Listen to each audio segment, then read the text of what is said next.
تمام تعریفیں اللہ تبارک و تعالیٰ کی ذات کے لیے جو ہم سب کا خالق و مالک ہے۔ اللہ تبارک و تعالیٰ کے آخری محبوب صلی اللہ تعالیٰ علیہ وآلہ وسلم پر کروڑوں درود ہو، جن کو اللہ تبارک و تعالیٰ نے دونوں جہان کے لیے رحمت بنا کر کے بھیجا ہے، اور اللہ تبارک و تعالیٰ کی کروڑوں رحمتیں نازل ہو ان تمام اللہ تبارک و تعالیٰ کے نیک بندوں کی قبروں پر، جن کو ہم اولیاء اللہ کہتے ہیں، جن کو ہم محدثین کہتے ہیں، جن کو ہم فقہاء کرام کہتے ہیں، جنہوں نے محنت کر کے اللہ تبارک و تعالیٰ کا یہ جو مقدس دین ہے نا، دین اسلام، جس کو اللہ تبارک و تعالیٰ نے قرآن مجید میں یہ کہا ہے کہ تمام دینوں میں اللہ تبارک و تعالیٰ کو جو سب سے پسندیدہ دین ہے وہ دین اسلام، تو انہوں نے اس دین کو ہم تک پہنچایا ہے۔ آج جو ہماری یہ نشست ہے 13 رجب المرجب کی آج یہ شام ہے، تو انشاءاللہ تبارک و تعالیٰ میں نے آپ کو جمعے کی نماز میں بتایا تھا کہ انشاءاللہ تبارک و تعالیٰ ایک مکمل بات کریں گے حضرت علی رضی اللہ تعالیٰ عنہ کی سیرت پر۔ حالانکہ حضرت علی رضی اللہ تعالیٰ عنہ کا جو یوم وصال ہے وہ ماہ رمضان کو آتا ہے۔ ماہ رمضان میں بھی جب تراویح کے بعد ایک چھوٹی سی سیشن ہم کرتے ہیں جس میں حضرت مولا علی کا بھی ذکر ہوتا ہے اور باقی دیگر مسائل پر بھی روزانہ ہماری بات ہوتی ہے۔ انشاءاللہ تبارک تعالیٰ اگر اللہ نے زندگی دی تو اسی طریقے سے جب ماہ رمضان آئے گا تو پھر وہ ہم پھر سے شروع کریں گے انشاءاللہ ہر تراویح کی نماز کے بعد جو 10 یا 15 منٹ کا جو ہم روزانہ سیشن کرتے ہیں۔ آج کیونکہ حضرت علی رضی اللہ تعالیٰ عنہ کی یہ ولادت کا دن ہے، یعنی اس دن آپ اس دنیا میں تشریف لائے تھے۔ حضرت علی رضی اللہ تعالیٰ عنہ کی ولادت کے تعلق سے آتا ہے کہ آپ کے جو والد گرامی ہے ان کا نام ہے حضرت ابو طالب، اور ابو طالب کے والد کا نام ہے حضرت عبد المطلب۔ یہ حضرت عبد المطلب وہی عبد المطلب ہیں جو حضور پاک صلی اللہ علیہ وآلہ وسلم کے دادا ہیں، اور یہ خانہ کعبہ کے متولی تھے، یعنی خانہ کعبہ کی جو دیکھ ریکھ تھی وہ حضرت عبد المطلب کے ہاتھوں میں ہی تھی، اور حضرت عبد المطلب کے بعد میں حضرت علی رضی اللہ تعالیٰ عنہ کے والد حضرت عبد المطلب یہ کیا نام ان کے ابو طالب کے ہاتھ میں آتی ہے۔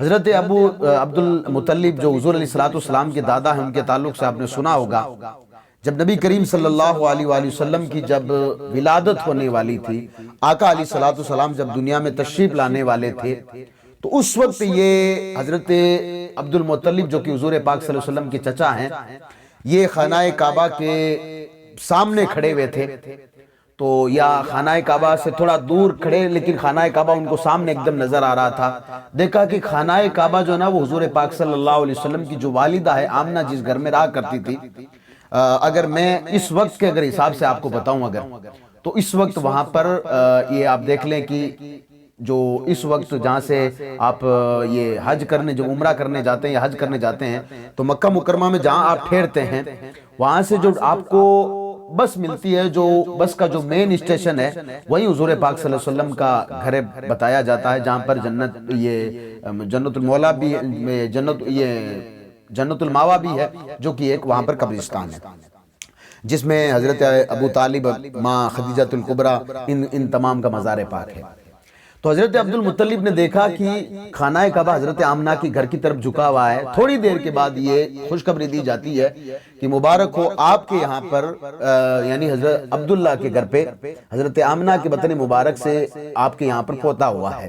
یہ حضرت عبد المطلب کی ہے، اور میں نے کئی مرتبہ جب آپ کے سامنے علم تری کیف فعل ربک کی تفسیر جب میں نے آپ کے سامنے رکھی تب میں نے کئی مرتبہ آپ کو یہ بتایا تھا کہ ابرہ نام کا جو شخص تھا، جو بادشاہ تھا، جس کو یہ گمان ہو گیا تھا کہ اگر میں خانہ کعبہ کو توڑ کر کے ملک شام میں، جس کو سیریا کہا جاتا ہے آج، اگر ملک شام میں اگر ایسا ہی کوئی ڈھانچہ بنا دوں گا تو لوگ آ کر کے جو ہے مطلب مکہ کے علاوہ لوگ ملک شام میں آئیں گے۔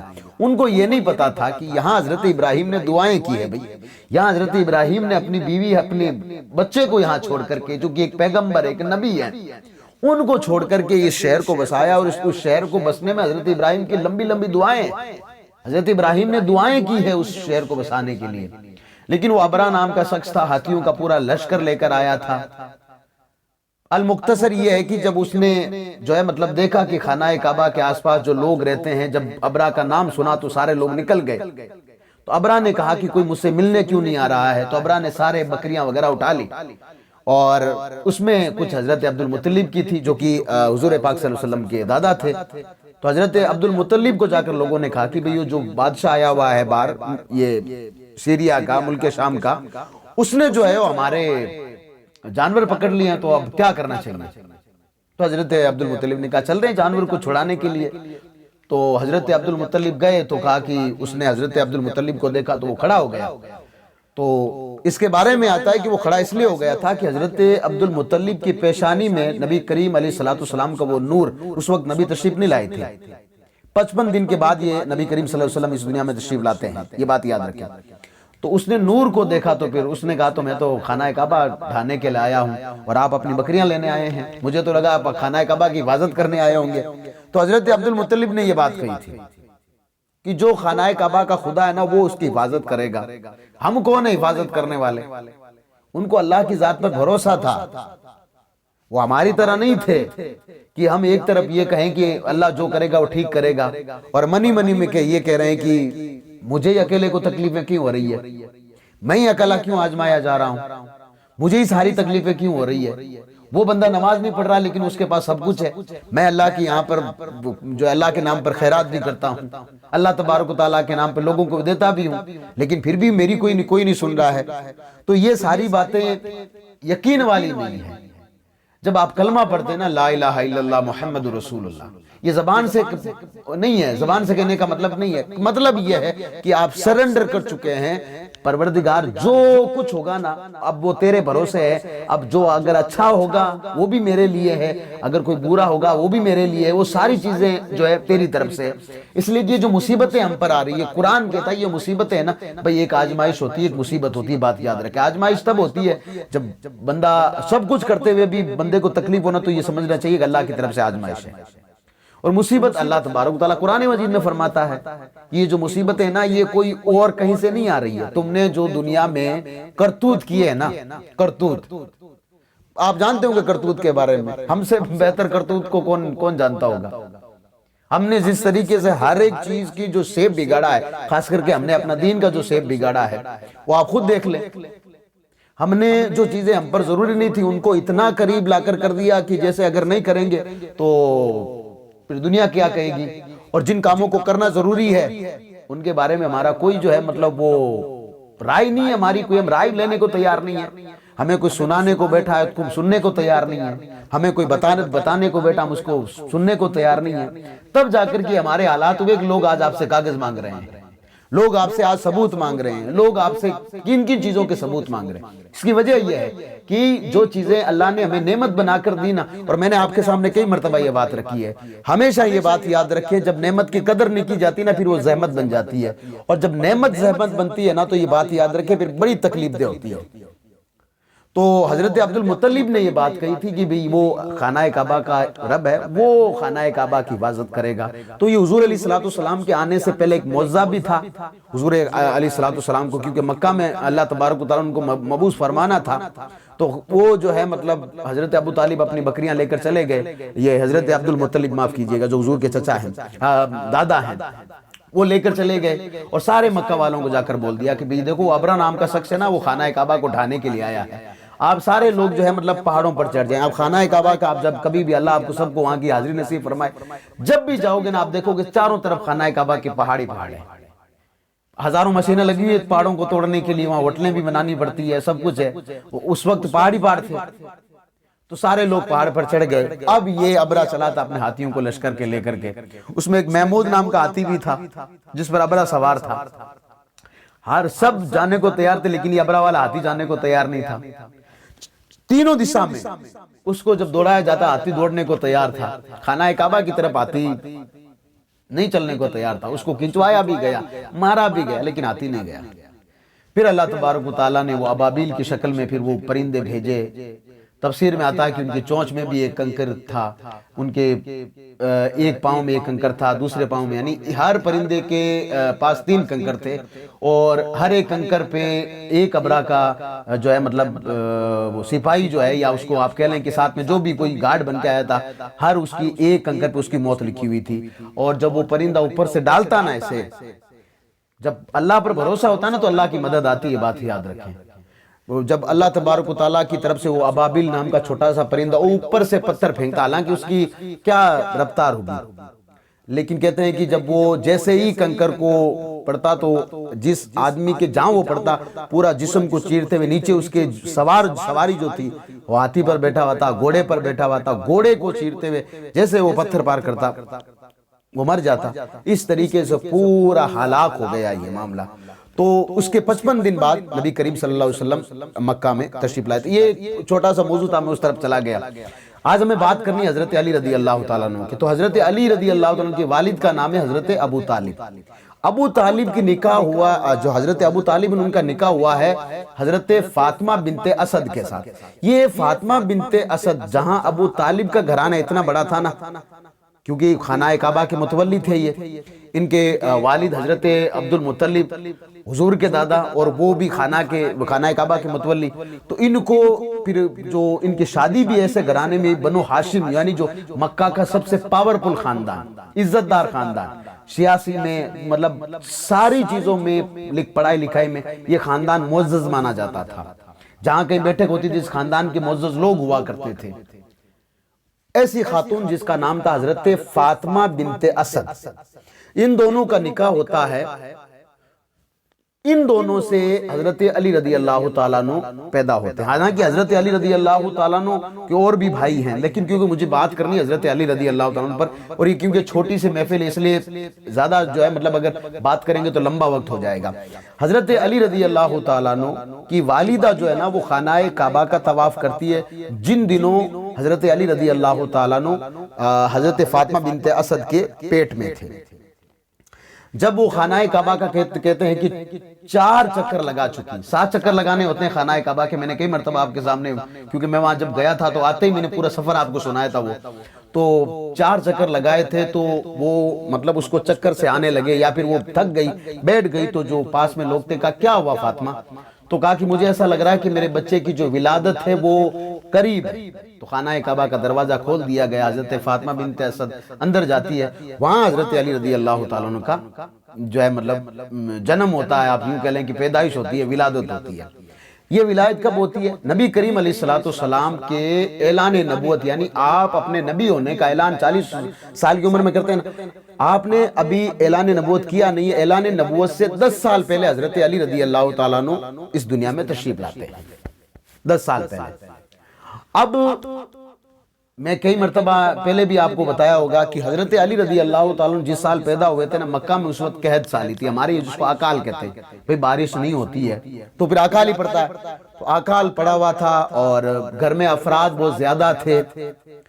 تو نبی کریم علیہ السلام نے اپنے چچا حضرت عباس سے بات کی کہ حضرت عبد المطلب کیونکہ بوڑھے بھی ہیں، ذمہ داریاں بھی بہت زیادہ ہے، گھر میں بہت سارے لوگ بھی ہیں، ہم ایسا کرتے ہیں کہ ایک ان کے بھائی ہیں حضرت جعفر اور دوسرے حضرت علی کو میں لے لیتا ہوں، حضرت جعفر کو آپ لے لیں۔ تو یہ مشورہ کیا تو حضرت ابو طالب بھی مان گئے۔ اب حضرت ابو طالب مانے اس لیے کیونکہ نبی کریم علیہ السلام کے والد نبی کریم علیہ السلام کے مبعوث ہونے سے پہلے ہی جو ہے اس دنیا سے چلے گئے، پھر والدہ چلی گئی۔ والدہ کے جانے کے بعد نبی کریم علیہ السلام اپنے دادا حضرت عبد المطلب کے پاس رہا کرتے تھے۔ حضرت عبد المطلب کے جانے کے بعد میں نبی کریم علیہ السلام کی جو پرورش کی ہے نا وہ حضرت ابو طالب نے کی ہے، جو حضرت علی رضی اللہ عنہ کے والد گرامی ہے۔ تو اس لیے نبی کریم علیہ السلام نے کئی مرتبہ اس کے بارے میں ذکر کیا تھا۔ جو ابو طالب کی جو بیوی ہے حضرت فاطمہ بنت اسد، یہ نبی کریم علیہ السلام سے اتنی محبت کرتی تھی، آپ اپنی زبان میں کہہ لیں کہ بڑا لاڈ کرتی تھی، بڑا پیار کرتی تھی نبی کریم علیہ السلام سے، بڑا پیار کرتی تھی، اپنے بچوں سے پہلے انہیں کھانا کھلایا کرتی تھی، آپ کے بال سنوارا کرتی تھی، آپ کو سرما لگایا کرتی تھی۔ یہ وہ ساری چیزیں ہیں، یہ محبت کی بات ہے۔ تو حضرت علی رضی اللہ تعالیٰ عنہ سے جب جا کر کے بارے میں بات کی حضرت ابو طالب سے کہ حضرت علی کو آپ ہمیں دے دیں اور حضرت جعفر کو ان کو دے دیں، تو ابو طالب بھی مان گئے۔ اب حضرت علی رضی اللہ تعالیٰ عنہ نبی کریم علیہ السلام کے پاس، جب حضرت علی رضی اللہ تعالیٰ عنہ ہوش سنبھالا، آپ کو ہوش کہہ لینا کہ بھئی تھوڑا سا بچہ سمجھنا شروع ہوتا ہے کہ بھئی میں کس کے ساتھ ہوں، تو آپ نے جو ہوش سنبھالا تھا نا وہ نبی کریم علیہ السلام کی گود میں تھا۔ اب جب نبی کریم علیہ السلام کی گود میں، یہاں تک کہ کہتے ہیں کہ حضور سیدی سرکار اعلیٰ حضرت نے لکھا ہے کہ جب 8 سال کے ہوئے آپ 8 سال کے ہوئے تو نبی کریم علیہ السلام اور حضرت خدیجہ الکبریٰ رضی اللہ تعالیٰ عنہ کو کئی مرتبہ نماز پڑھتے دیکھتے، کبھی خدیجہ کو نماز پڑھتے دیکھتے، کبھی آقا علیہ السلام کو یہ نماز گھر میں پڑھتے دیکھتے، تو حضرت علی پوچھا کرتے تھے کیا آپ یہ کیا کر رہے ہیں؟ تو آقا علیہ السلام فرماتے مجھے اللہ نے آخری پیغمبر بنا کر بھیجا ہے، میں ایک اللہ کی طرف بلاتا ہوں۔ تو حضرت علی رضی اللہ تعالیٰ فرمائے کہ میں پھر اپنے والد سے بات کرتا ہوں، حضرت ابو طالب سے، پھر میں کچھ مشورہ آپ کو دیتا ہوں۔ تو نبی کریم علیہ السلام نے فرمایا ٹھیک ہے۔ کہتے ہیں کہ 2 یا 3 دن کے بعد حضرت علی نے کہا یا رسول اللہ، جو آپ دین لے کر آئے ہیں، جس خدا کو آپ مانتے ہیں میں بھی اس خدا کو مانتا ہوں، یعنی میں بھی آج سے آپ کا کلمہ پڑھتا ہوں۔ تو ہمارے جو ترتیب یہ بنائی گئی ہے نا کہ مردوں میں سب سے پہلے حضرت ابوبکر صدیق، عورتوں میں سب سے پہلے حضرت یہ کیا نام ان کا حضرت خدیجہ الکبریٰ جو کہ حضور علیہ السلام کی سب سے پہلی بیوی، ہم سب کی ماں ہے، غلاموں میں حضرت زید اور بچوں میں حضرت علی رضی اللہ تعالیٰ، اس طریقے سے یہ پہلے ایمان لانے والے لوگ ہیں۔ اب حضرت علی رضی اللہ تعالیٰ عنہ بڑے ہوئے، نبی کریم علیہ السلام کے ساتھ رہنے والے۔ اب آپ نے کئی مرتبہ واقعہ سن رکھا ہے، حضرت علی رضی اللہ تعالیٰ نے کوئی بھی ایسی جنگ نہیں کی جس میں حضرت علی پیچھے رہے، ایک جنگ تبوک کے علاوہ۔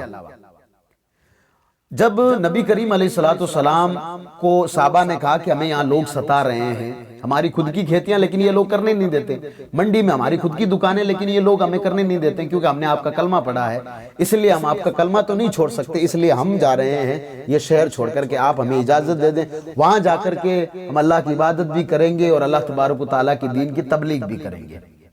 تو حضور پاک صلی اللہ علیہ وسلم نے صحابہ کرام کی اجازت دے دی کہ بھی آپ ہجرت کر سکتے ہیں۔ اس میں حضرت علی رضی اللہ عنہ کے جو بھائی حضرت جعفر طیار، وہ جاتے ہیں حبشہ، جس کو آج ایتھوپیا ملک کہا جاتا ہے۔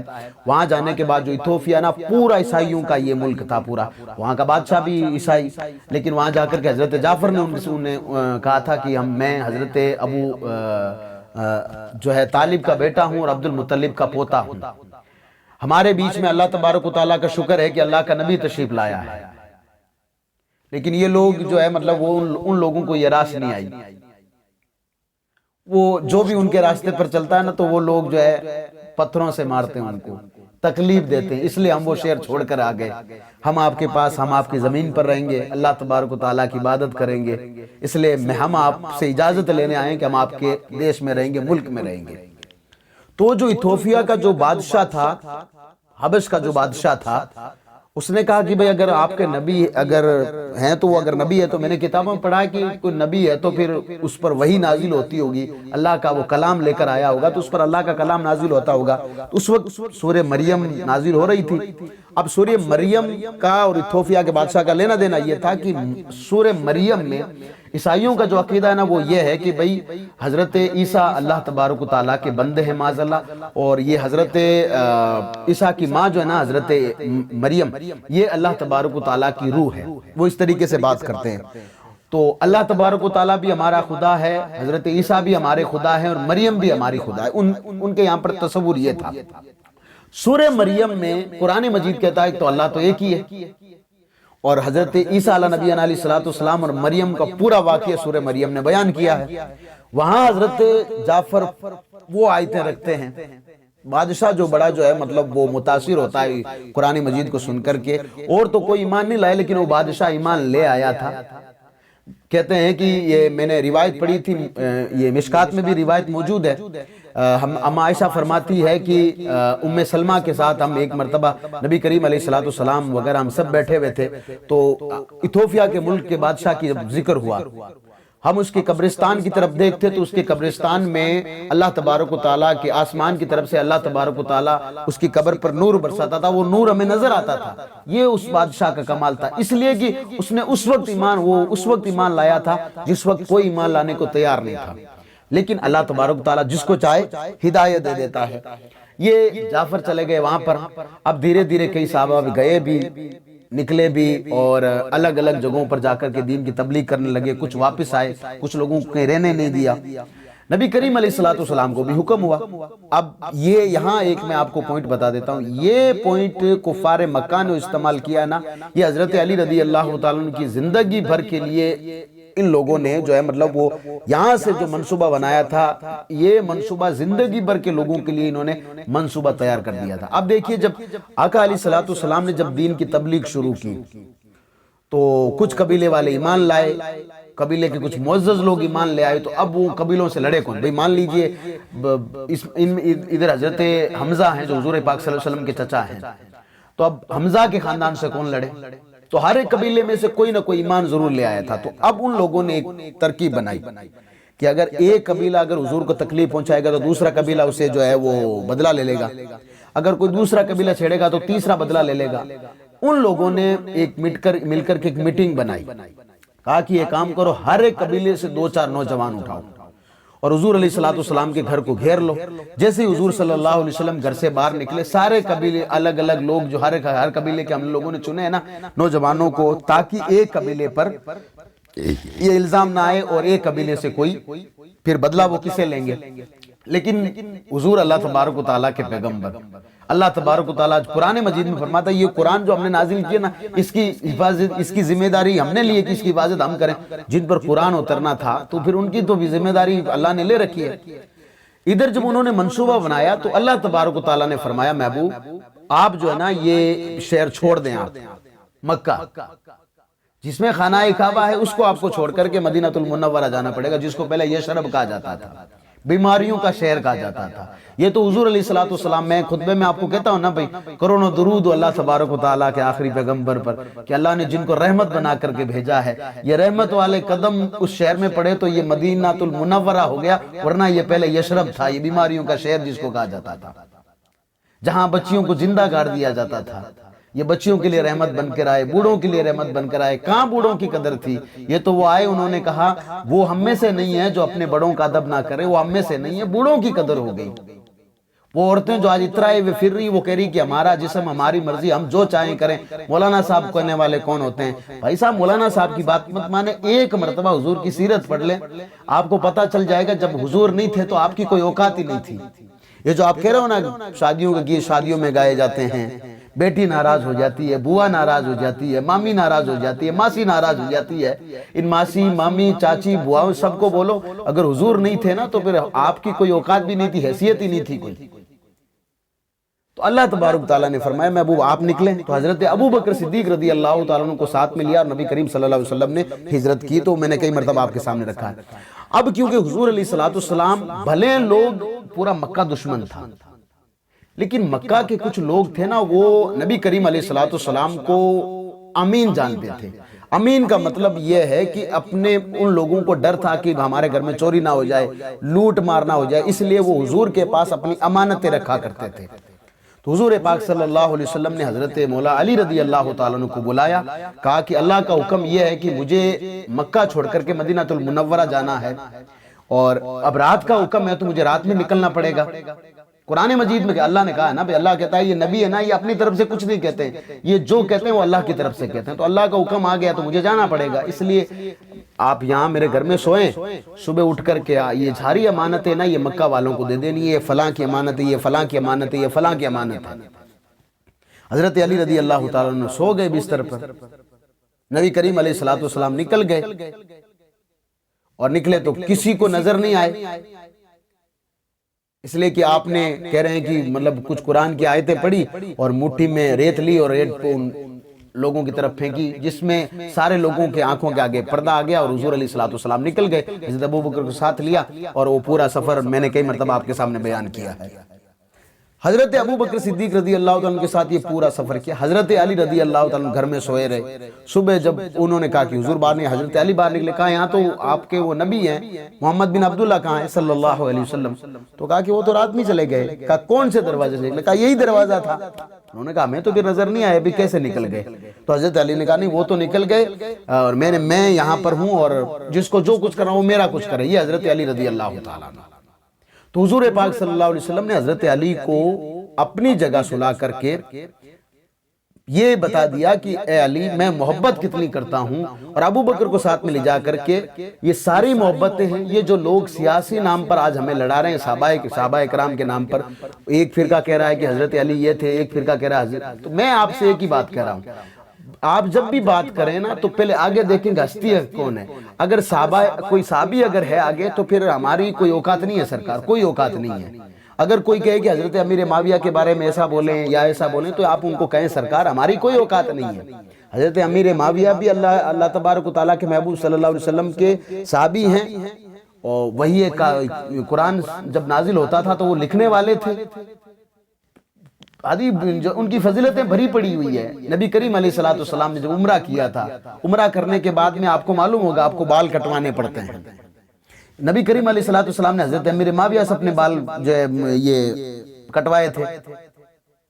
تو اب یہ جو آپ کو لوگ جو لڑواتے پھر رہے ہیں نا، اختلاف میں کس میں نہیں ہوتا ہے، وہ ان کا اختلاف ہے. بڑے لوگ تھے، ان کا بڑا اختلاف تھا، ان کو چھوڑ دیں آپ. ہمارا کام یہ کہ ہمیں جن راستے پر انہوں نے دکھلایا اس راستے پر ہم چلیں، یہ ہماری مہربانی ہے.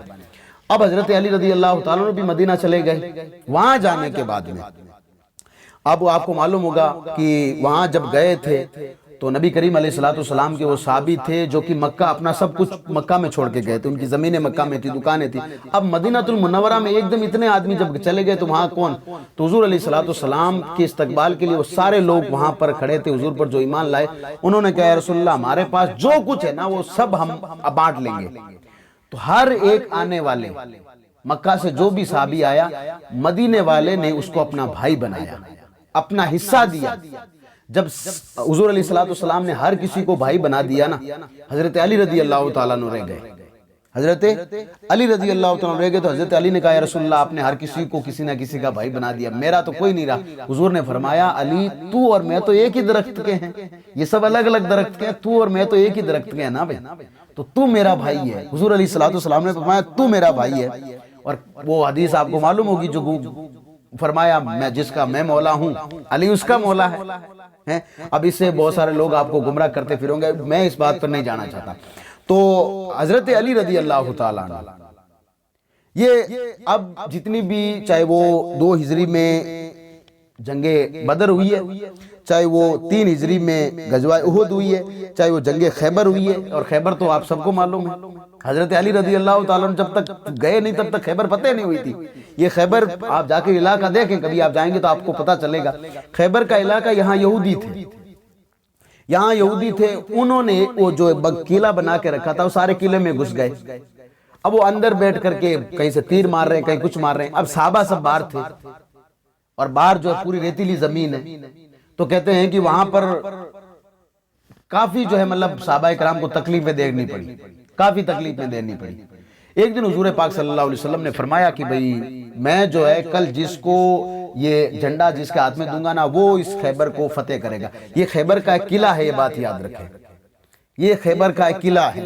تو حضرت علی رضی اللہ تعالیٰ عنہ کی آنکھیں جو ہے وہ آئی ہوئی تھی. ہمارے یہاں جن کو کہتے ہیں کہ آنکھیں دوکڑی آنا، کیا کہتے ہیں؟ یہی کہتے ہیں آنکھیں دوکھنی آنا. تو کہتے ہیں کہ آنکھیں دوکھنی آئی ہوئی تھی. صبح فجر کے وقت سب صحابہ پہنچ گئے. اب وہ صحابہ تھے، حضور سے محبت کرنے والے لوگ تھے، وہ یہی سوچتے تھے کہ حضور جھنڈا میرے ہاتھ میں دے دیں. لیکن قسمت کو کچھ اور تھا. بتانا یہ تھا کہ حضرت علی رضی اللہ تعالیٰ آئے ہیں.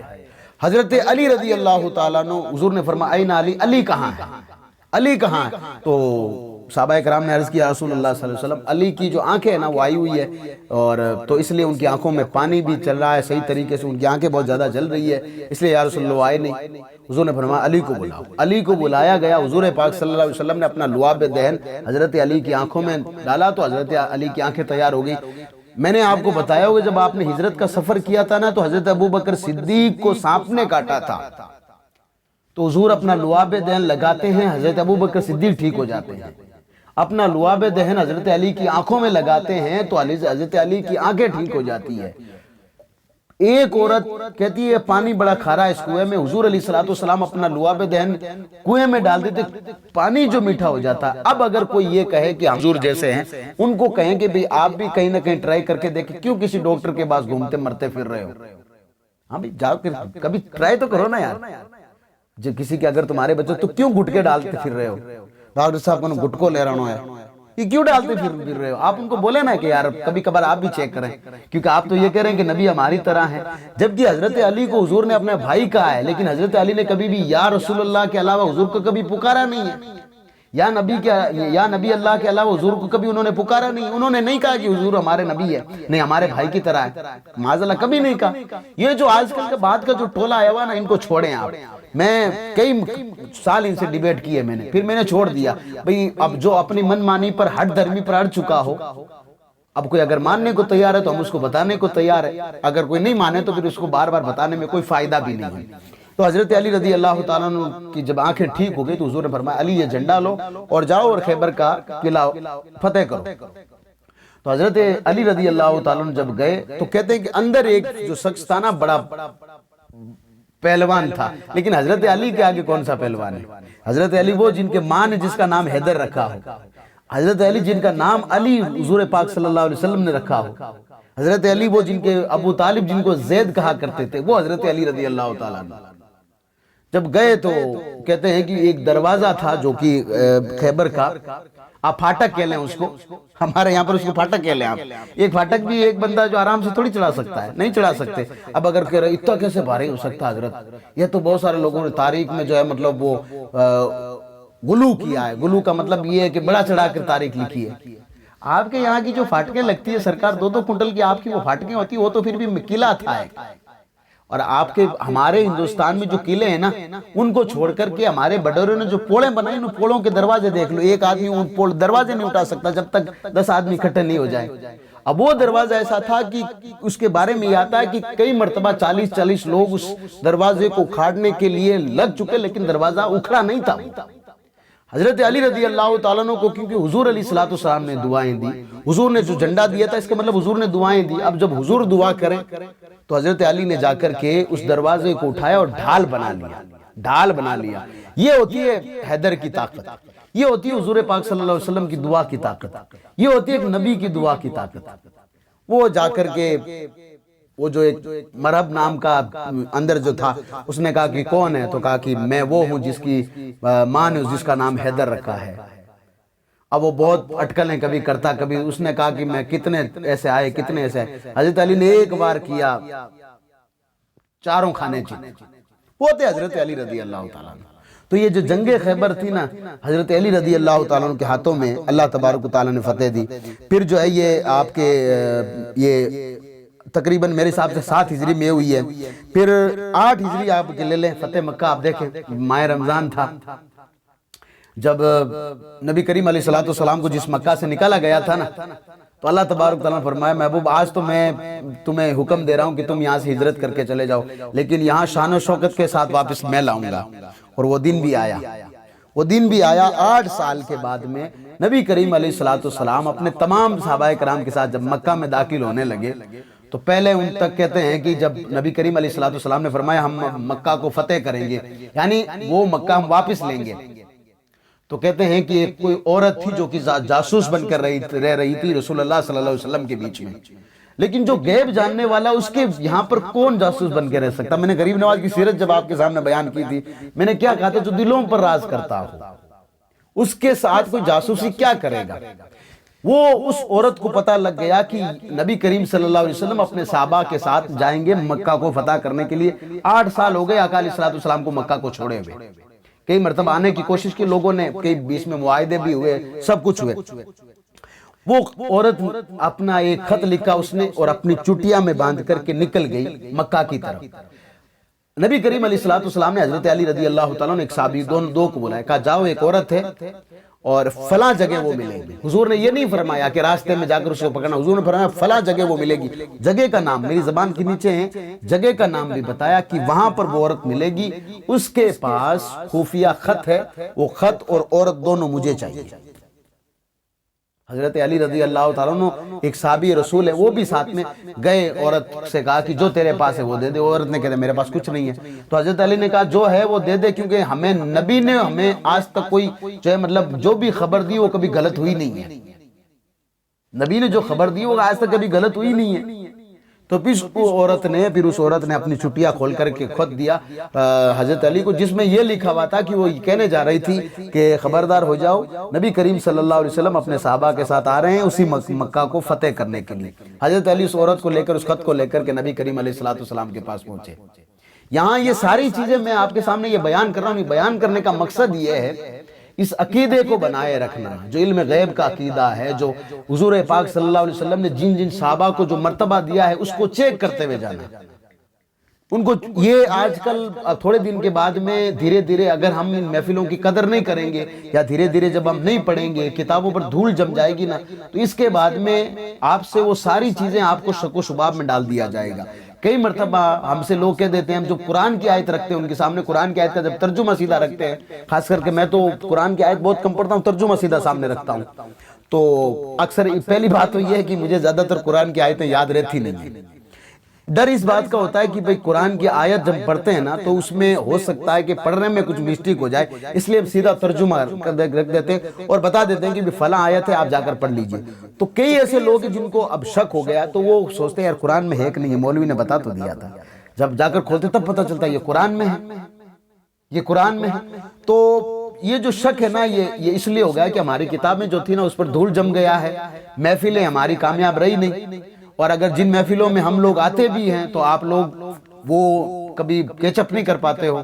میں ان لوگوں کا بہت بہت شکر گزار ہوں، میرے سے بہت سارے ایسے لوگ جڑے ہوئے ہیں، ایمان سے کہہ رہا ہوں، میرے سے بہت سارے ایسے لوگ جڑے ہوئے ہیں جو مجھ سے بھی بہت زیادہ سیکھتے ہیں، میں بھی ان سے بہت سیکھتا ہوں، اور بہت مرتبہ جب سفر میں ہوتا ہوں تو دعائیں کرتا ہوں ان کے لیے کہ اللہ تبارک و تعالیٰ ان کی عمر میں برکت عطا فرمائے، اللہ ان کی جائز اور نیک تمناؤں کو پوری فرمائے، اور اللہ تبارک و تعالیٰ ان کو ثابت قدم رکھے۔ جس طریقے سے میں بہت سارے نوجوان ہیں میرے سے جڑے ہوئے ہیں، اور کئی مرتبہ میرا جب کوئی بھی ایسا دنیاوی معاملے میں کوئی معاملہ ہوتا ہے میں ان سے پوچھ لیتا ہوں کہ بھئی میں اس مواد پر مجھے بات کرنی بھی، SIR کا معاملہ تھا تو میرے بہت سارے تھے، ان سے میں نے کہہ دیا بھی SIR پہ مجھے اس طریقے سے بات کرنی، آپ مجھے اس طرح سے لکھ کر کے دو، تو ان لوگوں نے میری تیاری کرائی، کبھی ان کا جو مسئلہ ہوتا تو میں حل کر دیتا ہوں۔ اس طریقے سے یہ معاملہ ہے نا فرینڈلی معاملہ ہوتا رہنا چاہیے، اور کبھی کبھار وہ ایسا بھی سوال کرتے تھے جس میں مجھے کتابیں چھاننی پڑتی ہے بھائی، یہ محبت کا تقاضا ہے، وہ ہمیں کچھ دے رہا تھا ہمیں بھی کچھ دینا چاہیے نا یار، یہ ہمارا۔ تو حضرت علی رضی اللہ تعالیٰ عنہ جب وہ خط لے کر کے حضور کے پاس، اب حضور نے کہا کہ چلیں بھائی، حضور علیہ السلام مکہ کو فتح کرتے ہیں تو ایک صحابی رسول ہیں جن کے ہاتھ میں جھنڈا ہوتا ہے، تو وہ مکہ میں داخل ہونے سے پہلے کہتے ہیں کہ آج مکہ میں بدلہ لینے کا دن ہے، آج مکہ میں خون کرنے کا، آج ہمارے لیے خون جائز ہے۔ حضور نے فرمایا ان کو خاموش کرو، اور حضرت علی کے ہاتھ میں جھنڈا دیتے ہیں۔ وہ جھنڈا حضرت علی کے ہاتھ میں دیا، اور پھر مکہ جو فتح ہوا تو آپ نے سب نے وہ رحم دلی حضور کی دیکھی ہے، پھر وہ رحم دلی تو آپ تو مسلمان ہیں یار، لوگ آج کل کے پنڈت بیان کر رہے ہیں یہ باتیں، جی میں کئی مرتبہ سوشل میڈیا پر دیکھتا ہوں یہ لوگ پنڈت لوگ بیان کرتے ہیں یار کہ ان کے اگر رحم دیکھنا تو فتح مکہ کو دیکھو، جن لوگوں نے ان کے گھر چھینے، گھر بار چھین لیے، سب کچھ چھین لیا، تو جب ان کو پیلر پہ باندھا گیا تو حضور نے فرمایا تم میرے بارے میں کیا خیال کرتے ہو؟ تو سب نے کہا کہ آپ تو اللہ تبارک آپ کو تو اللہ نے رحمت والے نبی بنا کر بھیجا ہے، اور ہمیں امید ہے کہ آپ ہمیں معاف فرما دیں گے۔ حضور نے فرمایا اگر تم یہ چاہتے ہو تو جاؤ، میں نے تمہیں معاف کر دیا، جاؤ میں نے تمہیں معاف کر دیا۔ اب آپ اندازہ لگاؤ اس نبی کے ہم ماننے والے ہیں، ہماری شادیاں جو بغیر جھگڑے کے کبھی ہماری شادی نہیں ہوتی ہے، 10ویں کی فاتحہ ہماری بغیر جھگڑے کے کبھی 10ویں کی فاتحہ نہیں ہوتی ہے، مائرہ لے کر جاتے ہیں تو ایک بھائی کہتا دوسرے بھائی سے کہتا ہے کہ یہ معافی مانگے گا تب میں آؤں گا، یہ ہمارے یہاں کا معاملہ ہے۔ ہم کس نبی کی محبت کرتے ہیں یار؟ کون سے خدا کو ہم مانتے ہیں؟ کہ ہمارے نبی کی تعلیم یہی تھی؟ ہمارے نبی صلی اللہ علیہ وسلم پورا مکہ فتح کر لیا تھا، خانہ کعبہ کے اندر سارے بت تھے، حضرت علی کے ساتھ مل کر کے، حضرت فاروق اعظم کے ساتھ مل کر کے، صحابہ کرام کے ساتھ مل کر سارے بتوں کو باہر توڑ کے پھینک نکالا۔ وہ سارے لوگ سامنے تھے جنہوں نے حضور پر اوزلیاں بھی ڈالی، جنہوں نے حضور علیہ السلام کو مکہ سے نکالا، حضور علیہ السلام کے قتل کا جو ہے انہوں نے مطلب اسکیمیں بنائی تھی، صحابہ کرام کی جو ہے مطلب ہڈیاں نکل گئی تھی، اس طریقے سے انہوں نے صحابہ کرام پر ظلم کیا تھا، ہڈیاں نکل گئی تھی حضرت صحابہ کرام کی۔ میں نے ایک واقعہ پڑھا تھا حضرت عمر فاروق رضی اللہ تعالیٰ عنہ کے دور کا، ایک حضرت سعید بن عامر رضی اللہ تعالیٰ عنہ کو انہوں نے حضرت عمر رضی اللہ تعالیٰ عنہ بھیجا تھا یہ کہاں بھیجا تھا؟ جارڈن بھیجا تھا یا پتہ نہیں کہاں پر گورنر بنا کر کے بھیجا تھا، کیونکہ یہ حضرت عمر فاروق رضی اللہ تعالیٰ جس وقت بادشاہ تھے نا، اس وقت یہ فلسطین، یہ جارڈن، یہ سیریا وغیرہ نہیں، یہ چھوٹی چھوٹی ریاستیں تھی. ملک تو بعد میں ہماری کرتوتوں کی وجہ سے ملک بنے ہیں یہ، ورنہ یہ ریاستیں تھی ساری. مصر تک حضرت عمر فاروق رضی اللہ تعالیٰ کی یہ ریاست تھی. آپ نے سنا ہوگا وہ بڑھیا نے، مصر کی بڑھیا آ کر کہتی ہے کہ میرا تیل جو ہے مطلب میں جا رہی تھی اور ٹھوکر لگی، میرے تیل کی سیسی تھی، زمین پر گر گئی، زمین میرا تیل پی گئی عمر، اب میں کیا کروں بتا. تو حضرت عمر فاروق رضی اللہ تعالیٰ نے یہ نہیں فرمایا کہ بھئی زمین پر ٹھوکر تجھے لگی ہے اور تیل بھی تو کہہ رہی ہے کہ پھر میں دوں. تو حضرت عمر نے خط لکھا ہے، خط لکھ کر کے کہا کہ جہاں پر تیل گرا ہے نا وہاں پر یہ خط ڈال دینا. بوڑھی اماں لے کر کے وہ خط لے کر گئی، جہاں پر تیل اس کا گرا تھا نا اس نے کھڈا کھود کر کے خط ڈال دیا. پوری زمین نے وہ تیل نکالا، جسے بڑھیا کی جو وہ سیب جو ہے جس برتن تھا جو بھی اس کے پاس تھا جو زمانے میں پورا بھر گیا. حضرت بوڑھی اماں نے عمر فاروق رضی اللہ عنہ کی بارگاہ میں عرض کیا آپ نے اس خط میں ایسا لکھا کیا تھا؟ تو حضرت عمر نے فرمایا زمین یہ جو تیل اس کا تو نے لیا نا واپس دے دے، ورنہ اس جگہ پر میں کسی بے نمازی کو دفنا دوں گا، بے نمازی کی وجہ سے پھر تجھے اللہ کا عذاب جھیلنا پڑے گا. وہ حضرت عمر فاروق رضی اللہ تعالیٰ. اور ہم لوگ، میں کئی مرتبہ کہہ رہا ہوں، جب حضرت عمر فاروق رضی اللہ تعالیٰ نے ان کو بھیجا وہاں پر حضرت سعید بن عامر کو. آج ہمارے یہاں پر مولانا صاحب کی حالت یہی ہے. ہمارے یہاں پر مولانا صاحب کو اگر کوئی مولانا صاحب کسی بچے کو مار دیتے ہیں تو مولانا صاحب کو نکال دو. مولانا صاحب کی تنخواہ پوری ہم نہیں دے پا رہے، مولانا صاحب کو نکال دو. مولانا صاحب بچوں کو نہیں پڑھا، ہمیں بھلے کچھ پڑھنا آتا ہے کہ نہیں آتا کوئی مطلب نہیں، ہمیں نہ نماز پڑھنی آتی، نہ جمعہ پڑھنا آتا ہے، نہ فاتحہ پڑھنی آتی ہے. این ٹائم پر کہتا ہے مول صاحب فلانا اور انتقال تو ہوا ہے، اب قبر کھودا جانا مطلب ہے نا کل پانو قبر میں رکھنی چاہیے یا کہیں پڑھنا چاہیے. اب یار تو آج کیوں پوچھ رہا ہے؟ یہ ساری چیزیں ریگولرلی یاد کرنے کی تھی. اب دیکھتے ہیں یہ جب بھی ہم کسی کو دفناتے ہیں، آپ رون وغیرہ کے ایریے کے خاص پاس کے دیکھیں تو کہتے ہیں کہ مولانا صاحب زور سے پڑھو، جب آخری فاتحہ وہ جو دی جاتی کیا نام اس کو ماٹی دی جاتی، ماٹی برسائی جاتی ہے. ماٹی برسائی کیا جاتی ہے، ایسے لگتا ہے کہ ہاں آس پاس سے بہت سارے ڈمپر گزرے، ایسے مطلب ریت اڑتی ہے. ٹیم کس کے پاس ہے؟ تو وہاں پر لوگ کہتے ہیں مولانا صاحب تھوڑا زور سے وہ قرآن کی آیت پڑھو، وَمِنْهَا خَلَقْنَاكُمْ وَفِيهَا نُعِيدُكُمْ. تو کہا کیوں بھائی؟ کہا تاکہ یہ لوگ ان لوگوں کو یاد ہو جائے. میں کہتا ہوں اللہ تمہارا بھلا کرے یار، تم اتنی عمر میں یاد نہیں کر پائے، اب کون سی یاد کر لو گے؟ کون سی یاد لو گے تم لوگ اب؟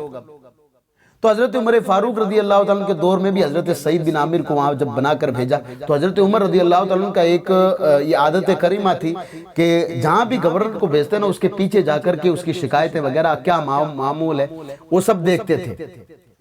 تو حضرت عمر فاروق جب گئے واپس تو لوگوں سے کہا بھئی میرا جو میں نے سعید بن عامر کو بھیجا ہے نا تو کیا یہ اس کی کوئی شکایت نہیں؟ انہوں نے کہا ان کی 4 شکایتیں ہیں. میں پھر سے کہہ رہا ہوں شکایت کرنے والے لوگ ہمیشہ شکایت ہی کرتے ہیں، کام کچھ نہیں کر پاتے ہیں، وہ صرف شکایت ہی کر پاتے ہیں. کام کرنا پڑے گا آپ لوگوں کو. مجھ سے کام نہیں ہو رہا تو آپ کام کیجئے، آپ سے کام نہیں ہو رہا میں کام کروں گا. آپ میری شکایت کر رہے ہیں، میں آپ سے شکایت کر رہا ہوں، کیا مطلب ہے اس کا؟ کوئی مطلب نہیں ہے اس کا. اس لیے مجھ سے جو ہو رہا وہ میں کروں، آپ سے جو ہو رہا وہ آپ کریں، تاکہ تھوڑا تھوڑا ملا کر کام تو ہوگا نا. آپ میری شکایتیں کرتے پھر رہے ہو، میں آپ کی شکایتیں کرتا پھر رہا ہوں. آپ میری شکایت کر رہے ہو کہ مولانا صاحب مدرسے میں ٹکتے نہیں ہیں، اور میں کہہ رہا ہوں کہ بھئی آپ مجھے جب تنخواہ نہیں دو گے تو مجھے کہیں نہ کہیں سے تو مطلب میری جو ہے فائنینشل کنڈیشن ٹھیک ہونی چاہیے نا، تو پھر میں پروگرام کرتا پھروں گا. اس طریقے سے نہیں. آپ مجھے کہیں کہ آپ رات میں پروگرام کر رہے ہیں، مولانا صاحب بہت بڑی اچھی بات ہے.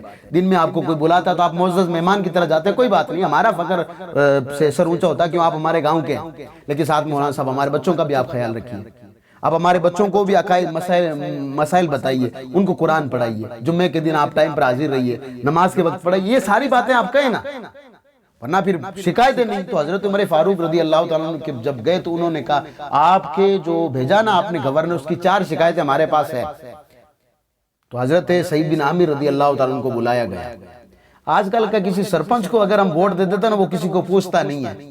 ان کو گورنر بنایا تھا حضرت عمر نے، گورنر یعنی کہ ایک پوری یہ جارڈن کا مالک بنا کر کے بھیجا تھا، یوں سمجھ لے جارڈن کا پردھان منتری بنا کر بھیجا تھا ان کو. اور بھیجنے کے بعد کہا کہ بھئی یہ لوگ 4 شکایتیں کر رہے ہیں. کیا کیا شکایتیں؟ ایک شخص کھڑا ہوا، اس نے کہا کہ یہ بہت جب دن چڑھ جاتا نا تب ہمارے پاس آتے ہیں، یعنی ایک کہتے ہیں نا ہمارے یہاں پر جن سنوائی جس کو کہا جاتا ہے. تو یہ صبح عدالت لگتی ہے، آپ کے تو نیتا کبھی کبھار لگاتے ہیں، وہاں جن سنوائی روزانہ ہوتی تھی وہاں پہ، تو جی روزانہ ڈیلی کا کام تھا یہ۔ تو ہمارا جو مذہب کا جو قانون ہے نا بڑا خوبصورت تھا یہ۔ تو کیا ہوتا تھا کہ انہوں نے کہا جن سنوائی میں یہ آتے تو ہیں لیکن آتے بڑے لیٹ ہیں۔ حضرت عمر رضی اللہ تعالیٰ نے اللہ کی بارگاہ میں دعا کی کہ اے اللہ، یہ سعید بن عامر ہے نا، میں اس کو بڑا نیک سمجھتا ہوں، بڑا ذمہ دار شخص سمجھتا ہوں، اے اللہ تبارک و تعالیٰ جو بھی میں فیصلہ کروں نا تو اللہ تبارک و تعالیٰ مجھے بھی ثابت قدم رکھنا اور حضرت سعید بن عامر کو بھی ثابت قدم رکھنا۔ ایسا نہیں ہے آج کے دور کی طرح کہ اگر کوئی چوری کرے تو ہم اس کے ساتھ کھڑے ہو جائیں، اگر کوئی ریپ کرے تو ہم اس کے ساتھ کھڑے ہو جائیں، اگر کوئی جو ہے مطلب بلاತ್ಕಾری ہو تو ہم اس کو مالا پہناتے پھرے، اگر کوئی چوری کر رہا تو ہم اس کے ساتھ ہو جائیں۔ نہیں، وہ حضرت عمر فاروق تھے جو اکیلے میں کھڑے ہو کر کے کہا کرتے تھے، اے خطاب کے بیٹے عمر، بادشاہ بن گیا تو کوئی بات نہیں، اللہ سے ڈر، اللہ کے یہاں تجھے جواب دینا ہے۔ وہ حضرت عمر فاروق رضی اللہ تعالیٰ۔ اور جن کو اللہ کا ڈر ہوتا ہے نا، پھر یہ بات یاد رکھے، وہ کبھی ناانصافی نہیں کرتے۔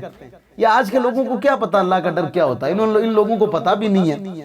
تو حضرت عمر فاروق رضی اللہ تعالیٰ نے پوچھا کہ بھئی سعید بن عامر یہ کیا کہہ رہے ہیں، بھئی تم اتنے لیٹ کیوں آتے؟ تو انہوں نے کہا، امیر المومنین آپ تو جانتے ہیں میں بڑا غریب شخص ہوں، میرے پاس کوئی غلام نہیں ہے، آپ یوں کہہ لیں کہ میرے پاس کوئی نوکر نہیں ہے، تو میں خود جو ہے اپنا آٹا جو ہے مطلب چکی سے آٹا پیستا ہوں، فجر کی نماز کے بعد میں اللہ کی عبادت کرنے کے بعد آٹا پیس کر کے پھر میری اہلیہ کھانا بناتی ہے، پھر وہ کھانا کھا کر میں آتا ہوں، اس لیے سورج چڑھ جاتا ہے۔ وہ لوگ رونے لگے، کہا یار ایک گورنر ہو کر کے، اتنے بڑی ریاست کا گورنر ہو کر کے اس کے پاس نوکر نہیں ہے۔ حضرت عمر فاروق رضی اللہ عنہ نے فرمایا، بھائی بتاؤ دوسری شرط کیا ہے؟ کہا دوسری شرط یہ ہے کہ یہ جو ہے نا مطلب دن میں ہم سے مل لیتے، رات میں ہماری کوئی شکایت نہیں سنتے ہیں۔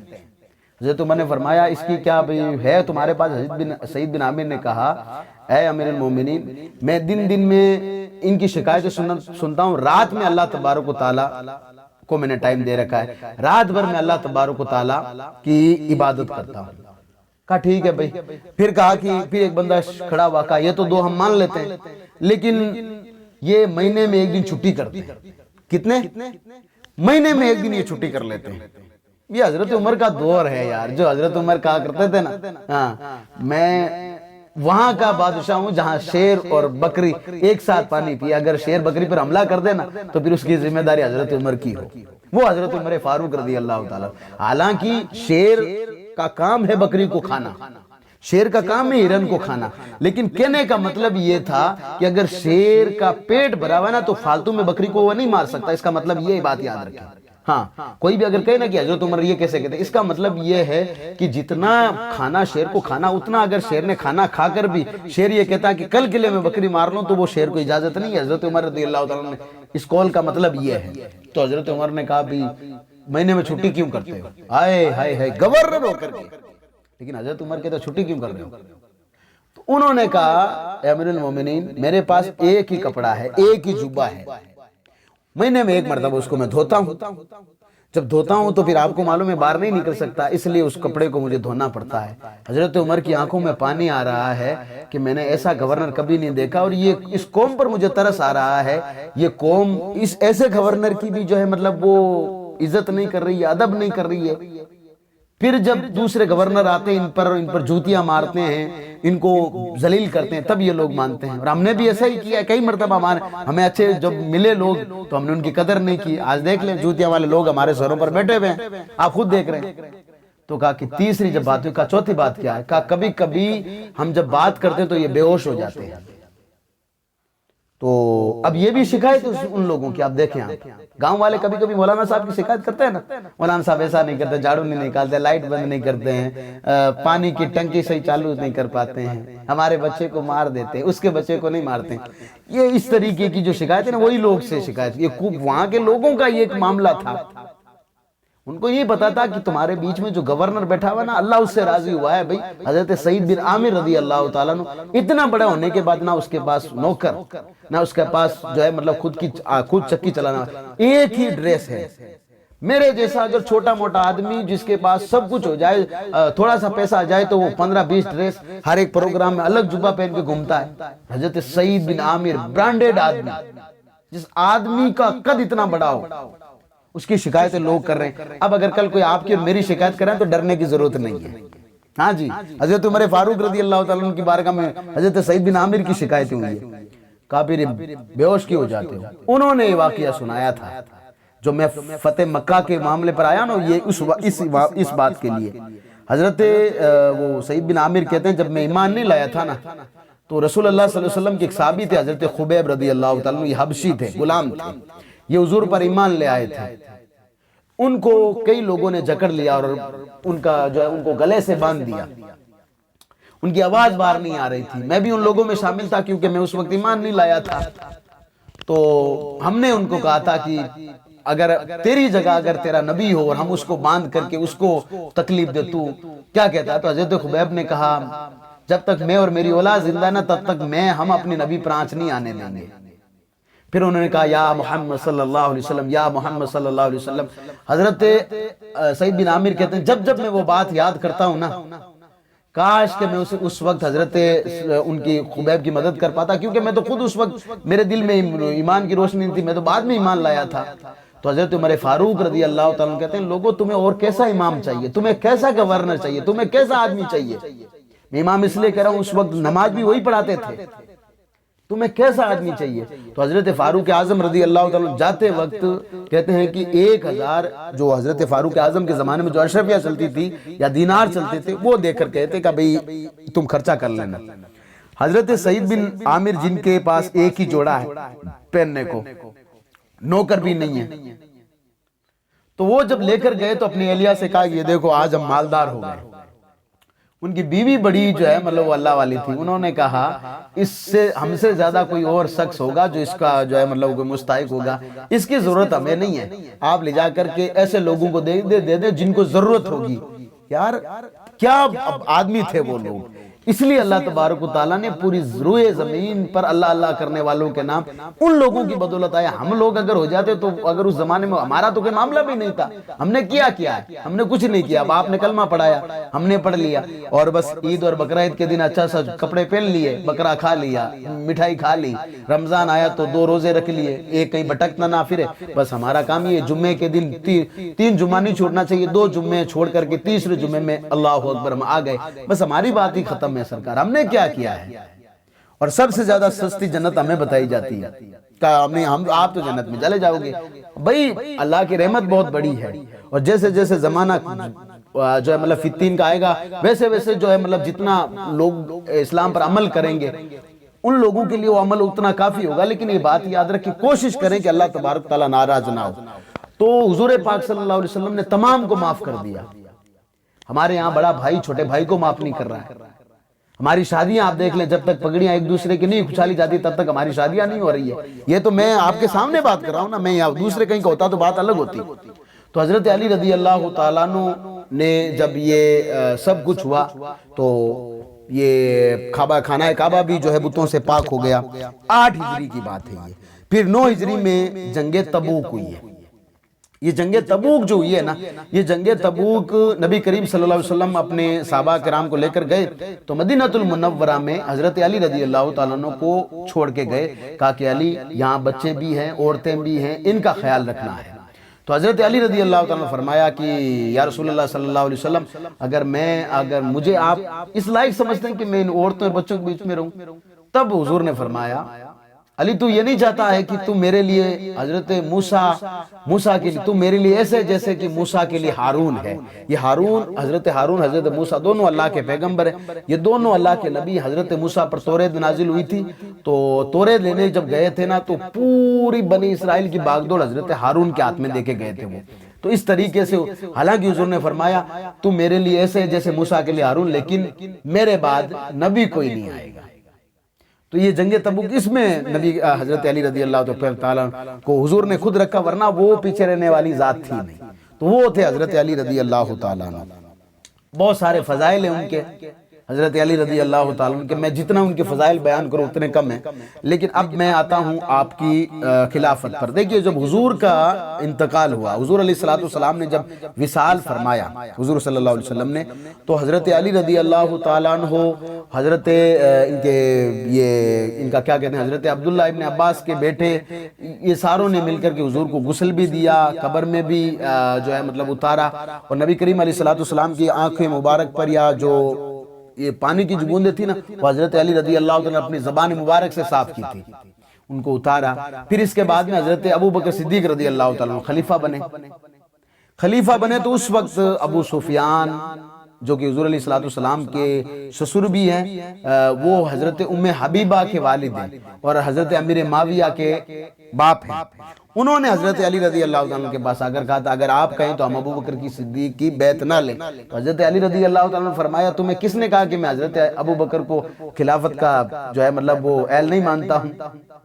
اگر حضرت ابو بکر خلافت کے جو ہے مطلب اہل نہیں ہوتے تو پورا یہ مدینہ یہ حضرت ابو بکر کے ہاتھ پہ بیعت نہیں کرتا۔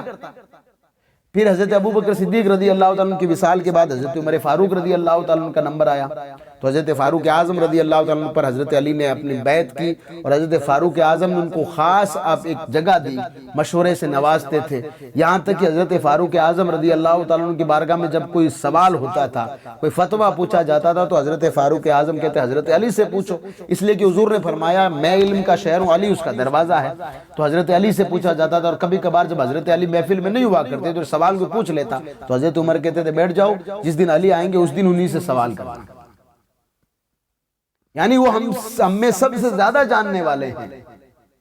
جب نبی کریم صلی اللہ علیہ وسلم نے اعلان کیا نا کہ میں جس کا میں مولا ہوں علی اس کا مولا ہے، تو حضرت عمر فاروق حضرت علی کے پاس آئے اور کہا کہ علی بہت بہت مبارک ہو، تم جتنے بھی مکہ میں اور جتنے بھی مدینہ المنورہ میں یا جہاں کئی مومن ان تمام کے بچوں کے تمام کے مولا ہو تم، اور ہمارے بھی تم مولا ہو۔ یہ حضرت عمر فاروق رضی اللہ عنہ فرمایا کرتے تھے۔ جب یہ حضرت عمر فاروق رضی اللہ عنہ کے زمانے میں مسجد اقصی فتح ہوئی تھی، دو لوگوں نے فتح کی ہے، حضرت فاروق اعظم نے اور حضرت صلاح الدین ایوبی نے۔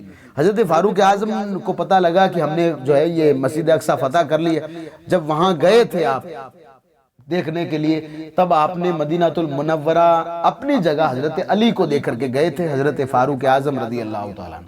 جب حضرت فاروق اعظم کو شہید کر دیا گیا ایک خارجی کے دوارا، تو پھر اس کی جگہ پر تمام لوگوں کے مشورے سے حضرت عثمان غنی رضی اللہ تعالیٰ عنہ کو بٹھایا، جس میں حضرت علی اس بات پر راضی تھے کہ حضرت عثمان جو ہے مطلب حضرت عمر کے بعد نبی کریم صلی اللہ علیہ وسلم کی ممبر پہ بیٹھے، یعنی خلافت پہ بیٹھے۔ حضرت عثمان رضی اللہ تعالیٰ عنہ کا دور بڑا خوبصورت مانا جاتا ہے، لیکن حضرت عثمان کے دور میں بلوائی تھی، وہ بلوائی مصر وغیرہ سے ادھر ادھر سے۔ میں نے کہا تھا نا نبی علیہ السلام کے زمانے میں ان لوگوں نے ایک چکر بھی بنا تھا کہ ہر ایک قبیلے سے چند لوگ اٹھا کر کے نبی کریم علیہ السلام کو معاذ اللہ قتل کر دو تاکہ کسی بھی ایک قبیلے پر الزام نہ آئے۔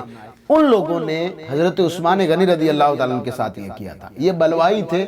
یہ حضرت علی رضی اللہ تعالیٰ کے پاس آئے، پہلے کہا کہ دیکھو ہمیں حضرت عثمان پسند نہیں ہے، اور وہ جو بھی خلافت پہ کر رہے ہیں نا وہ خلافت میں ہمیں ان کی پسند ہے، ہم آپ کی بیعت لے لیتے ہیں اور آپ جو حضرت عثمان کو خلافت سے اتار دیں۔ حضرت علی نے کہا یہاں سے نکل جانا، کبھی بھی منہ لے کر میرے پاس مت آنا، میں کون آتا ہوں حضرت عثمان کو جو ہے مطلب وہ نکالنے والا۔ تو ان لوگوں نے کہا تھا ہم پھر حضرت عثمان کو شہید کریں گے، ہم نہیں کریں گے تو کوئی اور کر دے گا، اور نہیں تو کوئی اور کر دے گا۔ تب حضرت علی رضی اللہ تعالیٰ عنہ نے اپنے بیٹے امام حسن اور امام حسین کو حضرت عثمان غنی رضی اللہ تعالیٰ عنہ کے دروازے پر پہرے دار کھڑا کیا تھا کہ حضرت عثمان غنی کو کچھ نہیں ہونا چاہیے۔ یہ جو لوگ آج آپ کو لڑاتے پھر رہے ہیں نا کہ ان صحابی نے یہ کر دیا، ان صحابی نے یہ کر دیا، یار حضرت علی اپنے دونوں بیٹوں کو حضرت عثمان کے پہرے کے لیے رکھ رہے ہیں۔ حضرت ابو بکر صدیق کہہ رہے ہیں کہ حضرت علی کے چہرے کو دیکھنا عبادت ہے، چہرے کو دیکھنا عبادت ہے۔ اما عائشہ کہتی ہے کہ حضور نے فرمایا حضرت علی کا ذکر کرنا خدا کا ذکر کرنا ہے، خدا کی عبادت ہے۔ اور ہم لوگ پتہ نہیں ہم لوگوں کو کیوں لڑایا جاتا ہے۔ میں کہہ رہا ہوں وہ بڑی سرکاریں تھیں، ان کا اختلاف بھی بڑا تھا، ان کو اختلاف کو نہ دیکھیں، وہ جو کریں ان کو چھوڑیں۔ ہمیں یہ دیکھنا کہ حضور کے صحابی کون ہیں، ہم ان کے پیچھے ہیں۔ حضرت علی کا مرتبہ بہت بڑا، یہ بات یاد رکھیں۔ اب جب حضرت عثمان غنی رضی اللہ تعالیٰ عنہ کو کچھ لوگ اوپر سے گئے اور حضرت عثمان غنی رضی اللہ تعالیٰ عنہ کو شہید کر دیا. جب عثمان غنی کو شہید کیا تھا تو حضرت علی نے امام حسن امام حسین کو ڈانٹا بھی، اور ایک روایتوں میں ملتا ہے کہ ان کو سزا بھی دی، یعنی مارا بھی ان کو کہ تمہارے رہتے ہوئے حضرت عثمان کو شہید کیسے کر دیا ان لوگوں نے. تو پھر کہا گیا کہ ہم باہر دروازے پھرتے، وہ لوگ اوپر سے گئے تھے، اندر جا کر کے انہوں نے حضرت عثمان کو شہید کر دیا تھا. 5 دن تک مسجد نبوی میں کوئی نماز پڑھانے والا نہیں تھا. 5 دن تک حضرت عثمان رضی اللہ تعالیٰ عنہ کے شہادت کے بعد میں 5 دن کے بعد لوگ آئے حضرت علی کے پاس، کہا کہ آپ خلیفہ بن جائیں، بہتر رہے گا، آپ خلیفہ بن جائیں تاکہ جو ہے مطلب لوگ بھی چاہتے. تو حضرت امام حسن رضی اللہ تعالیٰ نے پہلے ہی کہا تھا کہ دیکھو جب تک لوگ نہیں کہتے تب تک آپ خلیفہ آپ کو نہیں بننا ہے. تو حضرت علی رضی اللہ تعالیٰ نے فرمایا یہ سارے لوگ آ گئے تو میں خلیفہ بن جاتا ہوں، لیکن خلیفہ بننے سے پہلے اب یہاں ایک بات، حضرت عثمان غنی رضی اللہ تعالیٰ عنہ کے جتنے بھی لوگ کام کرنے والے تھے، یعنی جن کو گورنر حضرت عثمان غنی نے بنایا ان سب کو معزول کر دیا، ریٹائر کر دیا. اس کی وجہ بھی انشاءاللہ میں آگے بتاؤں گا. ریٹائر کر دیا انہوں نے. ریٹائر کرنے کے بعد میں اس ریٹائر میں امیر شام حضرت امیر معاویہ، شام کے جو امیر تھے وہ حضرت امیر معاویہ تھے، ان کو بھی ریٹائر کر دیا، لیکن انہوں نے کہا میں ریٹائر ہوں گا نہیں. اب آگے جو بات ہوئی ہے نا، یہاں سے یہ معاملہ آپ کو لوگ کہتے ہیں انشاءاللہ تبارک تعالیٰ اگر تھوڑا سا غور کر لگا کر سنو گے تو انشاءاللہ تبارک تعالیٰ ہم جو اہل سنت والجماعت کا عقیدہ نا وہ عقیدہ آپ کو بڑا خوبصورت پسند آئے گا.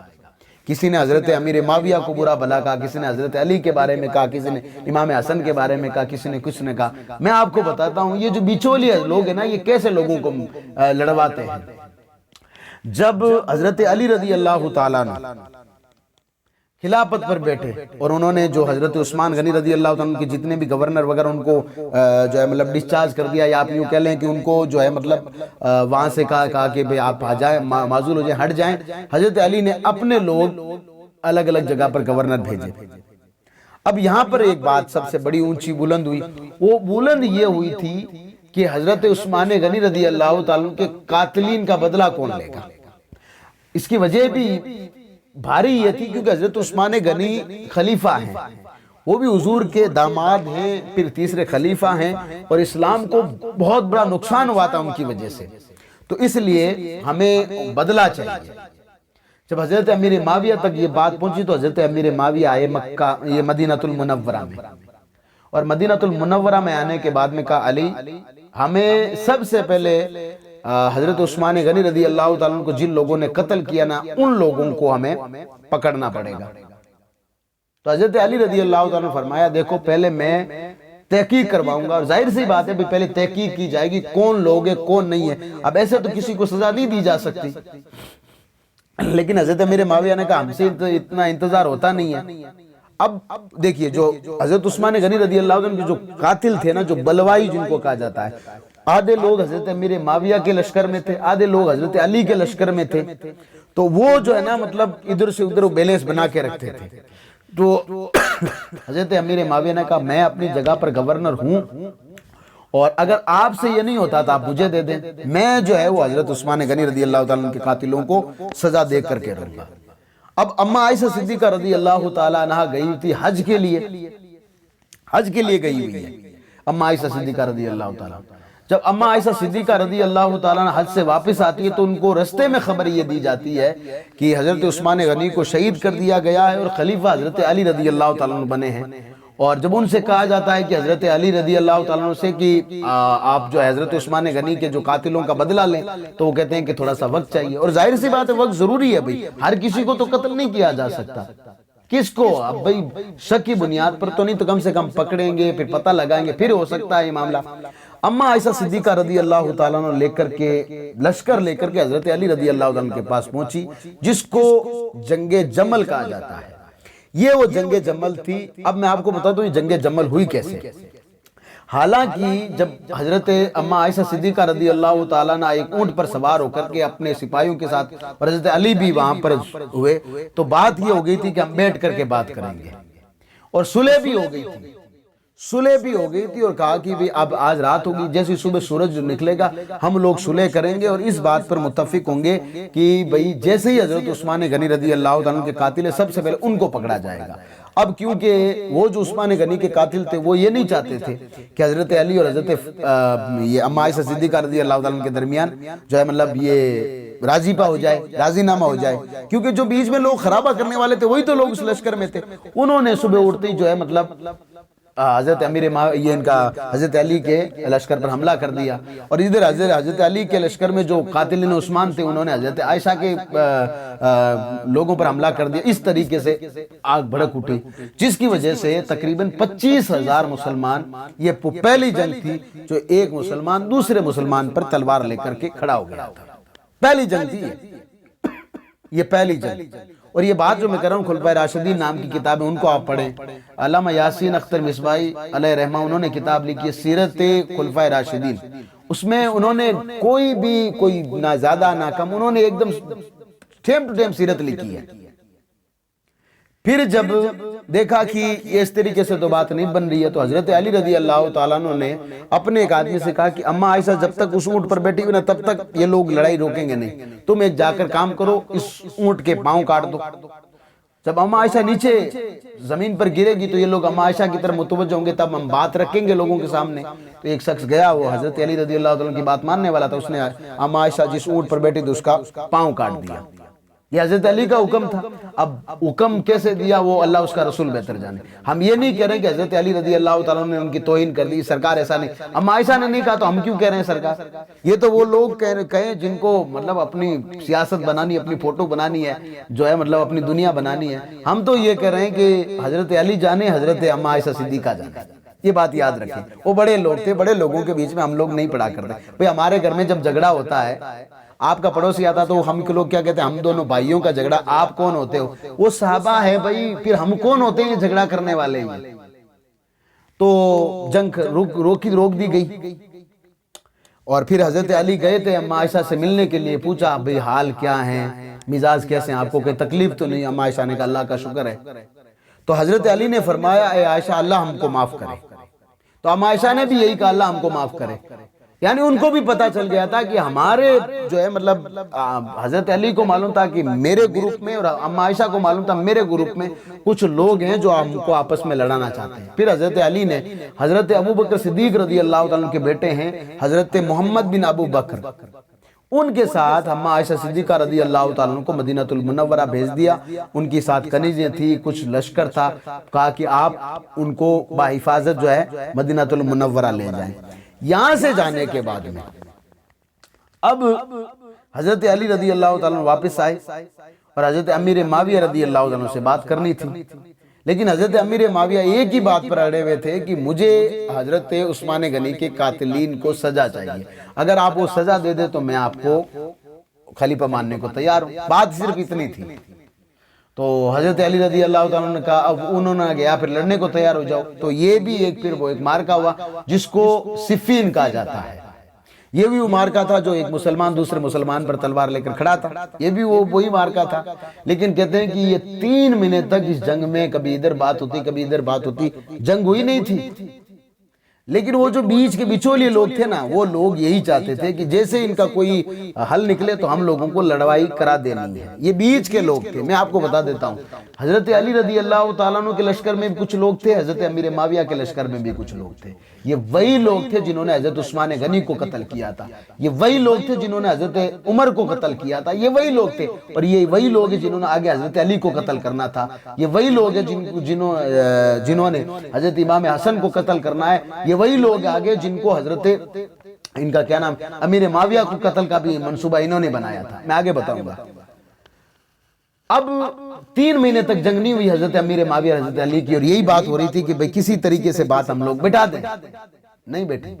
پھر جنگ ہوئی جس میں تقریباً 45,000 مومنین شہید ہوئے تھے، جن کے بارے میں حدیث شریف میں آتا ہے کہ پڑھا ہے کہ جو حضرت علی رضی اللہ تعالیٰ کی طرف سے جو شہید ہوئے تھے وہ بھی جنتی ہیں، جو حضرت امیر معاویہ کی طرف سے شہید ہوئے وہ بھی جنتی ہیں۔ اس لیے کہ یہ ان کا اختلاف تھا، وہ جانے ان کا کام جانے، یہ بات یاد رکھیں۔ ہم کسی کو یہ نہیں کہہ سکتے کہ ہم یہ کہہ سکتے حضرت امیر معاویہ رضی اللہ تعالیٰ خطائے اجتہادی پر تھے، یہ بات یاد رکھیں۔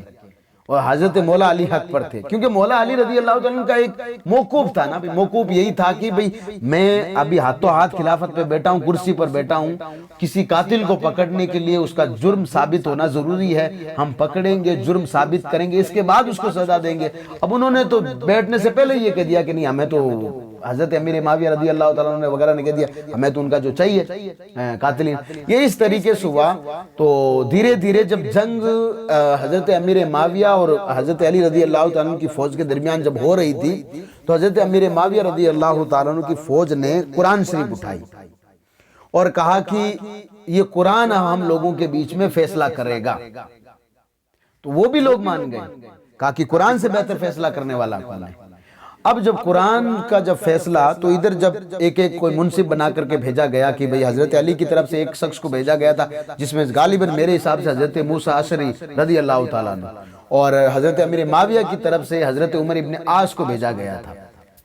کہا کہ بھئی اب وہاں جا کر کے آپ جو فیصلہ کرو گے، اگر آپ کہو گے حضرت علی کو جو ہے ممبر سے ہٹانا تو خلافت سے ہم ہٹا دیں گے، اگر حضرت امیر معاویہ کو ہٹانا تو ہم ہٹا دیں گے، آپ جا کر بات کریں۔ یہ معاملہ ہو گیا، تو اتنے میں سے ایک لشکر جو حضرت علی کے گڈ سے باہر نکلتا، جس کو خارجی کہا جاتا ہے، جس کو خارجی کہا جاتا ہے، یہ بات یاد رکھیں، یہ حضرت علی کے لشکر میں تھے۔ انہوں نے کہا کہ بھئی ہم تو صرف اللہ کی بات مانتے ہیں، حالانکہ ان کو یہ پتا نہیں تھا یہ قرآن اللہ کی، لیکن انہوں نے کہا ہم قرآن کی بات کیوں مانیں، ہم تو علی کی بات مانیں گے۔ یہ جو آج کل لوگ کہتے ہیں نا، کبھی کہتے ہیں ہم خدا کی بات مانتے ہیں، کبھی ہم علی کی بات مانتے ہیں، علی کے علاوہ ہم کسی کو نہیں مانتے ہیں، علی کے علاوہ علی وہ ہے، علی وہ ہے، علی۔ یہ چرسی لوگ ہیں سارے۔ 12,000 لوگ نکل گئے تھے، کہا کہ اگر لڑائی نہیں ہوتی تو پھر ہم، کیونکہ ان کو معلوم تھا قرآن کو اب انہوں نے بنا لیا ہے جج، تو جو قرآن کو پھر جج بناتا ہے تو پھر ان کو معلوم تھا اب ہماری پول کھلنے والی، اس لیے 12,000 لوگ جو ہے مطلب نروان کے کنارے چلے گئے۔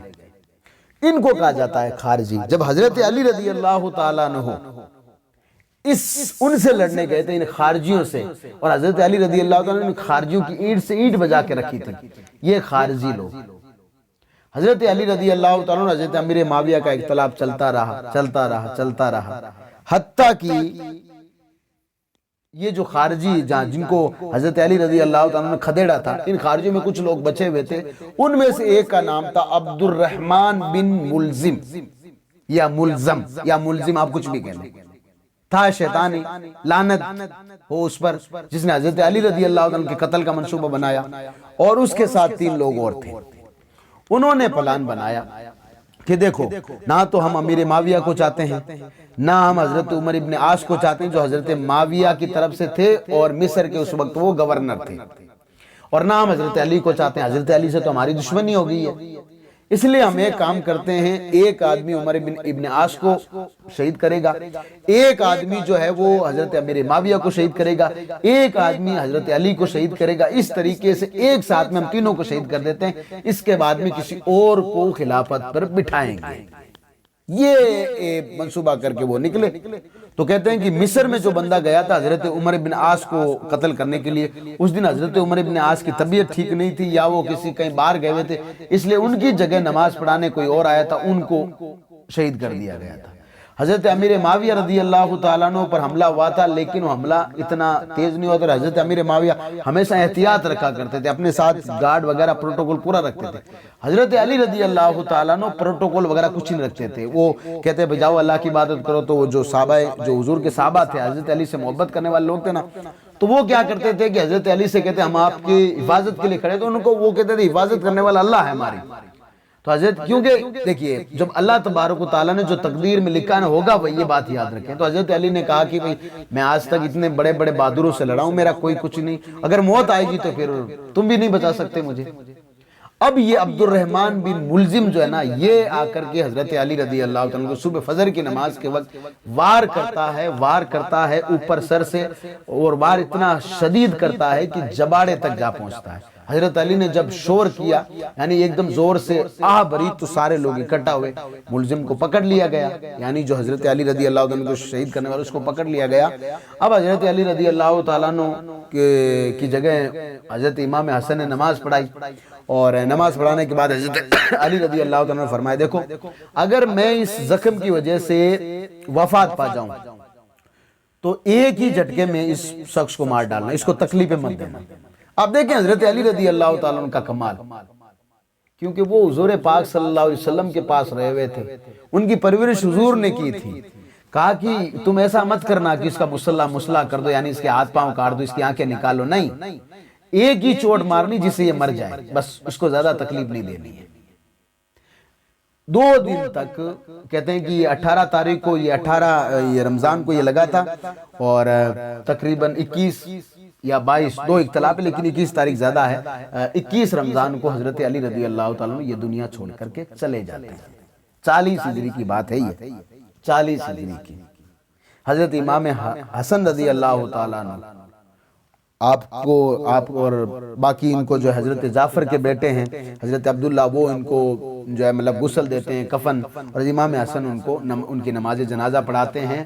اور کوفہ میں، کیونکہ جب امیر معاویہ اور یہ سارا اتنا معاملہ ہوا تھا تو آپ نے مدینہ المنورہ کو چھوڑ کر کے اپنا دارالحکومت جو ہے نا وہ کوفہ میں بنا لی، اس لیے کہ کوفہ میں حضرت علی کے چاہنے والے، حالانکہ چاہنے والے لوگ نہیں تھے، وہ صرف دکھاوے کے لیے وہ لوگ کرنے والے تھے، اس لیے کوفہ میں حضرت علی رضی اللہ عنہ کا مزار بنایا گیا، اور امام حسن رضی اللہ تعالیٰ عنہ کو حضرت علی رضی اللہ تعالیٰ عنہ کے بعد بٹھایا گیا 1 سال کے بعد میں۔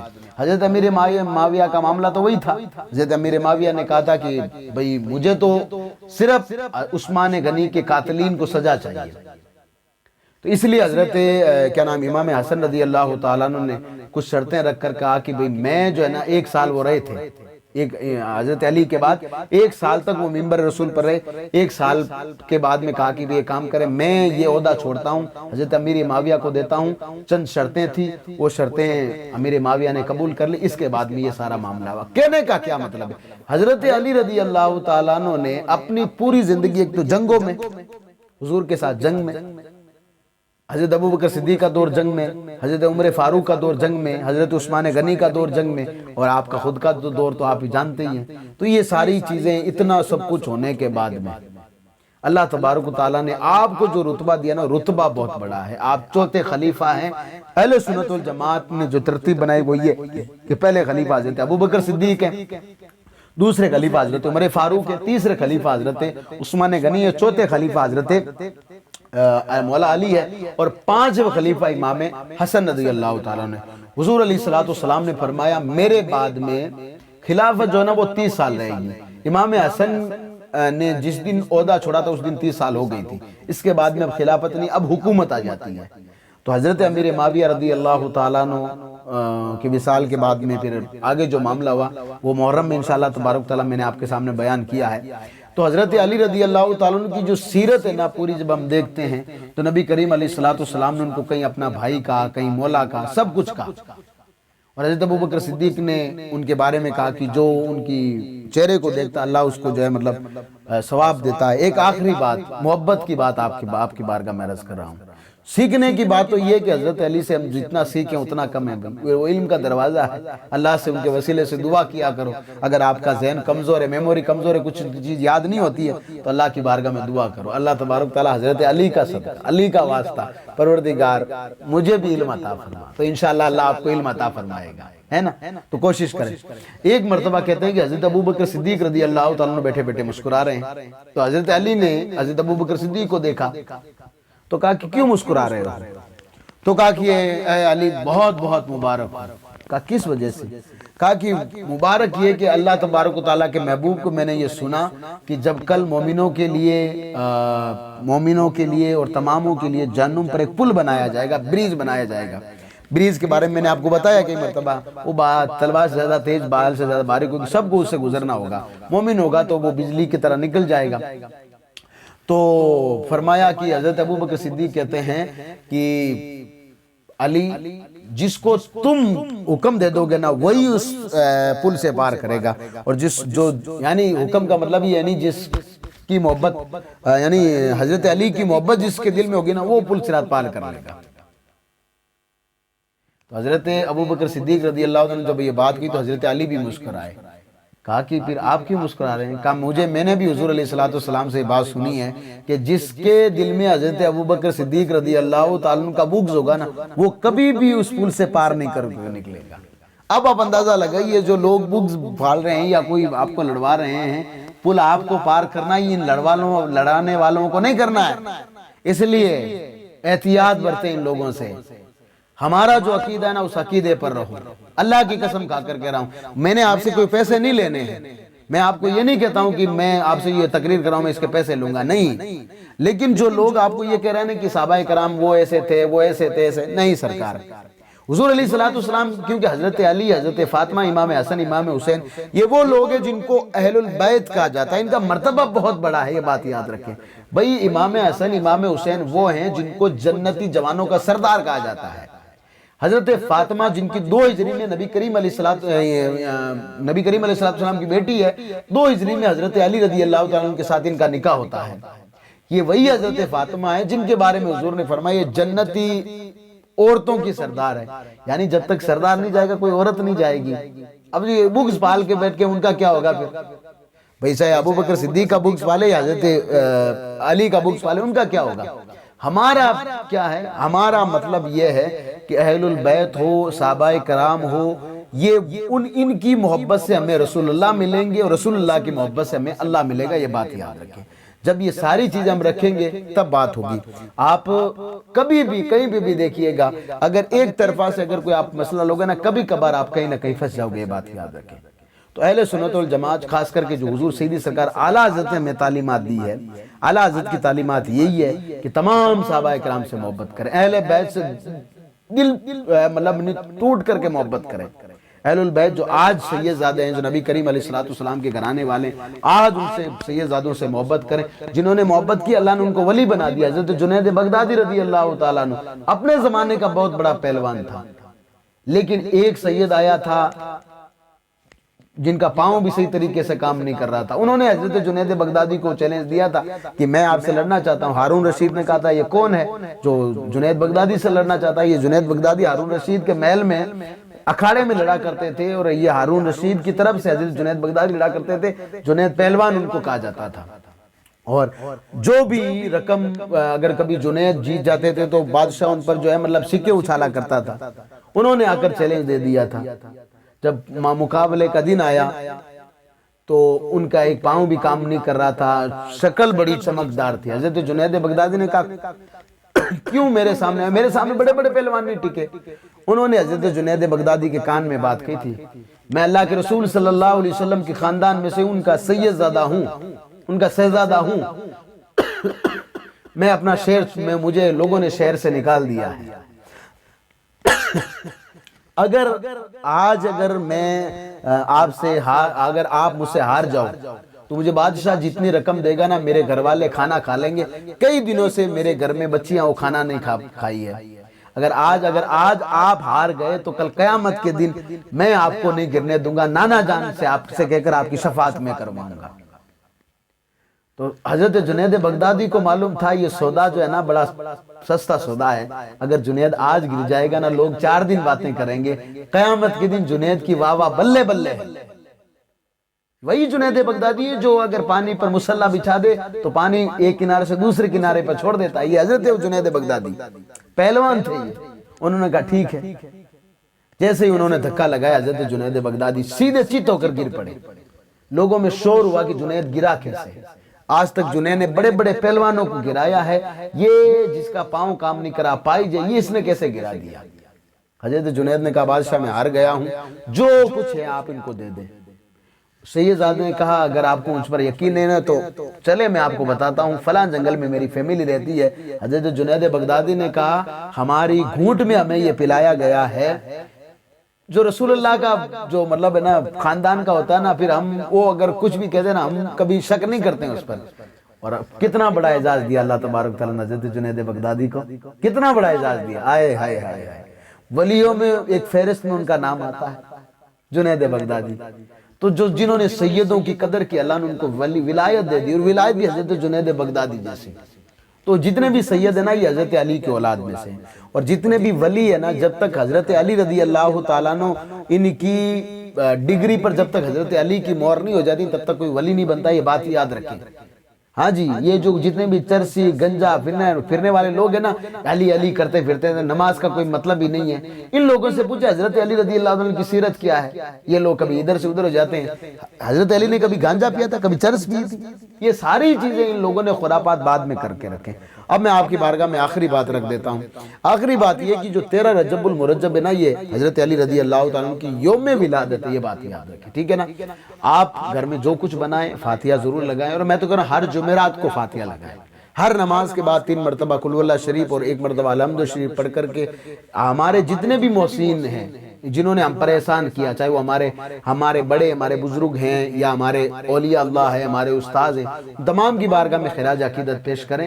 میں نے پڑھا ہے کہ جب آپ جو کچھ کسی کے لیے دعا کرتے ہو، اگر آپ کی دنیا سے کوئی چلا گیا، آپ جو کچھ دعا کرتے ہو، عیسیٰ علیہ السلام پیش کرتے ہو نا، تو اللہ تبارک و تعالیٰ ایک فرشتے کو حاضر کرتا، آپ کا وہ ثواب نورانی لباس کی شکل میں لے جا کر اس کو پیش کرتا ہے اور کہتا ہے یہ لیں بھئی، آپ کے پوتے نے، اگر آپ کے اسٹوڈنٹ نے، آپ کے شاگرد نے، آپ کے بھائی نے بھیجا ہے تو بڑا خوش ہوتا ہے وہ، اور اگر آج ہم کسی کے لیے بھیجیں گے تو کل وہ ہمارے لیے بھیجے گا۔ ایک اور بات، ابھی یہ جو سال بدلا ہے 2026 لگا ہے، 2025 گیا ہے، اتنے خوش ہونے کی ضرورت نہیں ہے کہ سال بدل گیا، 2026 ہم نے دیکھ لیا۔ آپ میں سے کچھ لوگوں نے جو ہے وہ اونچی نیچی حرکت بھی کی ہوگی، موم بتیوں والی یا گانے بازوں والی، آپ میں سے کسی نے حرکت بھی کی ہوگی، کیے تو توبہ کر لیں۔ زندگی کے دن دھیرے دھیرے ہم لوگ موت کے قریب ہوتے جا رہے ہیں۔ جی ہاں، تھوڑے دن کے بعد میں، آج سے تقریباً 50 سال کے بعد گن لیں آپ، 100 سال کے بعد آپ اور میں سے کوئی یہاں نہیں ہوگا، یا جتنے لوگ بیٹھے ہیں 100 سال کے بعد آپ کو میں بتا رہا ہوں، آپ اور ہم میں سے کوئی نہیں ہوگا، ہم سب زمین کے نیچے ہوں گے، ہماری جگہ ایک نسل ہوگی۔ اور کیا وہ نسل حضور علیہ السلام کی سیرت کے مطابق ہوگی؟ حضور نے فرمایا جب مومن مر جاتا ہے تو 3 چیزیں باقی رہتی اس کا علم، صدقہ جاریہ، اس کی نیک اولاد۔ ہمارے پاس ہمارا علم کون سا ہے ہم خود اچھی طریقے سے جانتے ہیں۔ ہم نے علم بھی حاصل کیا تو ہم تو یہ سوچتے ہیں کہ میں اس لیے کسی کو نہیں بتاؤں گا کوئی مجھ سے آگے نہ بڑھ جائے۔ یار علم بتانے سے بڑھتا ہے، یہ بات یاد رکھیں۔ اگر آپ کی وجہ سے اگر کوئی کامیاب ہو جاتا ہے نا، قبر میں چلے بھی جاؤ گے نا، وہ کامیاب شخص جب تک کامیاب ہوتا رہے گا، اللہ تبارک و تعالیٰ آپ کی قبر میں نیکیاں پہنچاتا رہے گا۔ سرکار کون سی بات آپ کر رہے ہو؟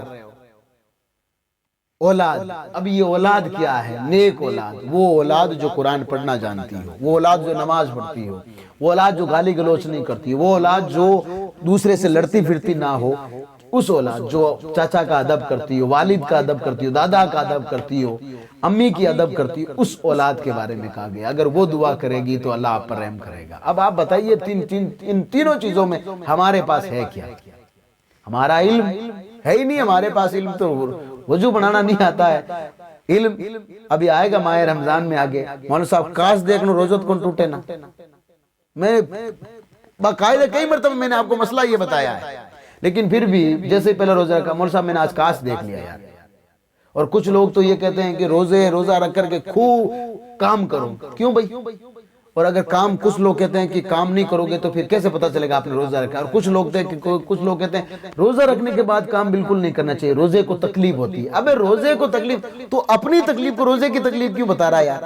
یہ ہمارے یہاں پر قاعدے بنا رکھے ہیں۔ صدقہ فطر کی بات آتی ہے تو ہم کہہ دیتے ہیں بھائی 2 کلو 45 گرام گیہوں ہے، تو ہم وہ ریٹ لگاتے ہیں جو آج سے 15 سال پہلے ریٹ چلتی تھی۔ 15 روپے کلو گیہوں، مولانا صاحب 15 روپے کلو تو مجھے گیہوں دے گا؟ نہیں دے گا۔ اب اس وقت 30 روپے، 30 کے حساب سے صدقہ واجب تیرے گھر میں جتنے لوگ نکال، تو پھر کہتے تھے مولانا صاحب ایرو مطلب تو تھوڑا دن کے بعد میں ٹھیکے دے کہ سونو ہے جو کو لاکھ سے باہر جا رہا ہے، چاندی 3500 سے باہر چلی گئی ہے، تو مولانا صاحب دھیرے دھیرے زکوٰۃ بڑھے گی۔ جی سرکار بڑھے گی، لیکن اللہ تبارک و تعالیٰ نے مال بھی دیا ہے۔ یہ ہماری نیتیں خراب ہو گئی ہے، ہماری خواہشات زیادہ ہو گئی ہے، ورنہ اللہ نے مال بھی بڑھایا، یہ بات یاد رکھیں۔ تو کوشش یہ کریں کہ علم دین کو سیکھیں، یہ تو ایک علم ہو گیا۔ اب آتے ہیں صدقہ جاریہ۔ ہم تو صدقہ جاریہ کرنے کے بجائے ہم تو خود لوٹنے میں چکر میں، ایک آدمی نے لائٹ لگائی، ہم تو خود سوچ رہے ہیں کہ توڑ کے گھر میں لا کر لگا دیں۔ اگر راستے پر کسی نے لائٹ لگا دی، کسی سرپنچ نے لگائی ہے، کسی سرپنچ نے لگائی ہے، یا کسی باماشاہ نے لگائی ہے، آج کل ہمارے یہاں پر باماشاہ کا بڑا جو ہے وہ ایک کریز ہے، ہر کوئی تیسرا آدمی کھڑے ہو کر کہتا ہم باماشاہ ہیں۔ اب بھلے اس نے 1100 روپے دیے، لیکن باماشاہ میں کیٹیگری میں آئے گا۔ اب ان کی نیت کو اللہ بہتر جانتا ہے، میں تو اللہ ان کی جو ہے مطلب اس کارکردگی کو اپنی بارگاہ میں قبول فرمائے، لیکن اس طریقے سے اپنے آپ کو باماشا یہ کہلوانا، یہ شان ہماری نہیں ہے، بات یاد رکھیں، ہماری شان نہیں ہے یہ۔ ہر کوئی آدمی تیسرا چوتھا آدمی اٹھا باماشا، پانچواں آدمی اٹھا باماشا، جس کو گھر میں کوئی نہیں جانتا وہ بھی باماشا، جس کے گھر میں نہیں چلتی وہ بھی باماشا، جن سے پوری دنیا پیسے مانگ رہی ہے وہ بھی باماشا، جن کے باپ سے دنیا پیسے مانگ رہی ہے، دنیا کو پیسے نہیں دے رہا ہے، قرض نہیں لوٹا رہا ہے، اور باماشا بنے گھوم رہا ہے۔ آپ یہ کہہ رہے ہو کہ یہ باماشا ہے، تو پھر میں اس کو باماشا نہیں مانتا ہوں سرکار، یہ بات یاد رکھیں۔ تو یہ چیزیں دیکھیں، اولاد ہماری اولاد کیا کر رہی ہے ہمیں خود کو معلوم ہے، تو ان چیزوں پر غور کیجئے گا۔ مولا علی رضی اللہ تعالیٰ عنہ نے اللہ تبارک و تعالیٰ اس کے رسول کی ایسی اطاعت کی ہے کہ نبی کریم علیہ السلام آپ کے مقام صحبہ میں آپ کے گود میں سوئے ہوئے تھے، آپ کی نماز عصر قضا ہو رہی تھی، نماز کا آپ نے مرتبہ بتا دیا، آپ کی آنکھوں سے آنسو آئے، تو رسول اللہ صلی اللہ علیہ وسلم نے پوچھا علی رونے کا کیا مطلب ہے؟ تو فرمایا یا رسول اللہ عصر کی نماز قضا ہو جائے گی، کیونکہ قرآن مجید میں فرمایا نمازوں کی حفاظت کرو، خاص کر کے بیچ والی نماز، یہ عصر کی نماز ہے، ٹھیک ہے نا؟ تو سورج ڈوب گیا، حضور نے دعا کی یا حضور نے حکم دیا، سورج واپس لوٹ آیا، حضرت علی نے نماز پڑھی۔ تو حضرت علی نے جب یہ کام کیا تو اللہ تبارک و تعالیٰ نے حضرت علی کو جزا بھی دی اس کی ہے، اور انشاءاللہ تبارک و تعالیٰ قیامت کے دنوں تو بادشاہ ہوں گے، بادشاہ ہے اور بادشاہ رہیں گے انشاءاللہ تبارک و تعالیٰ۔ تو حضرت علی رضی اللہ تعالیٰ کی یہ سیرت تھی ایک مختصر۔ اللہ تبارک و تعالیٰ کی بارگاہ میں دعا کرتا ہوں کہ حضرت علی کے صدقے اللہ تبارک و تعالیٰ ہماری اس حاضری کو اپنی بارگاہ میں قبول فرمائے۔ یہ چھوٹی سی جو محفل ہم نے کی اللہ تبارک و تعالیٰ اس کو اپنی بارگاہ میں قبول فرمائے۔ اب سب لوگ یہاں حاضر، اللہ تبارک و تعالیٰ آپ کی حاضری کو قبول فرمائے، اور مولا علی رضی اللہ تعالیٰ عنہ کے صدقے ہمارے جتنے بھی چاہنے والے بھائی ہیں بہن ہیں جنہوں نے دعا کے لیے کہا، اللہ تبارک و تعالیٰ تمام کی جائز اور نیک تمناؤں کو پوری فرمائے۔ وما علینا الا البلاغ۔ السلام علیکم ورحمۃ اللہ۔ کھڑے ہو کر کے درود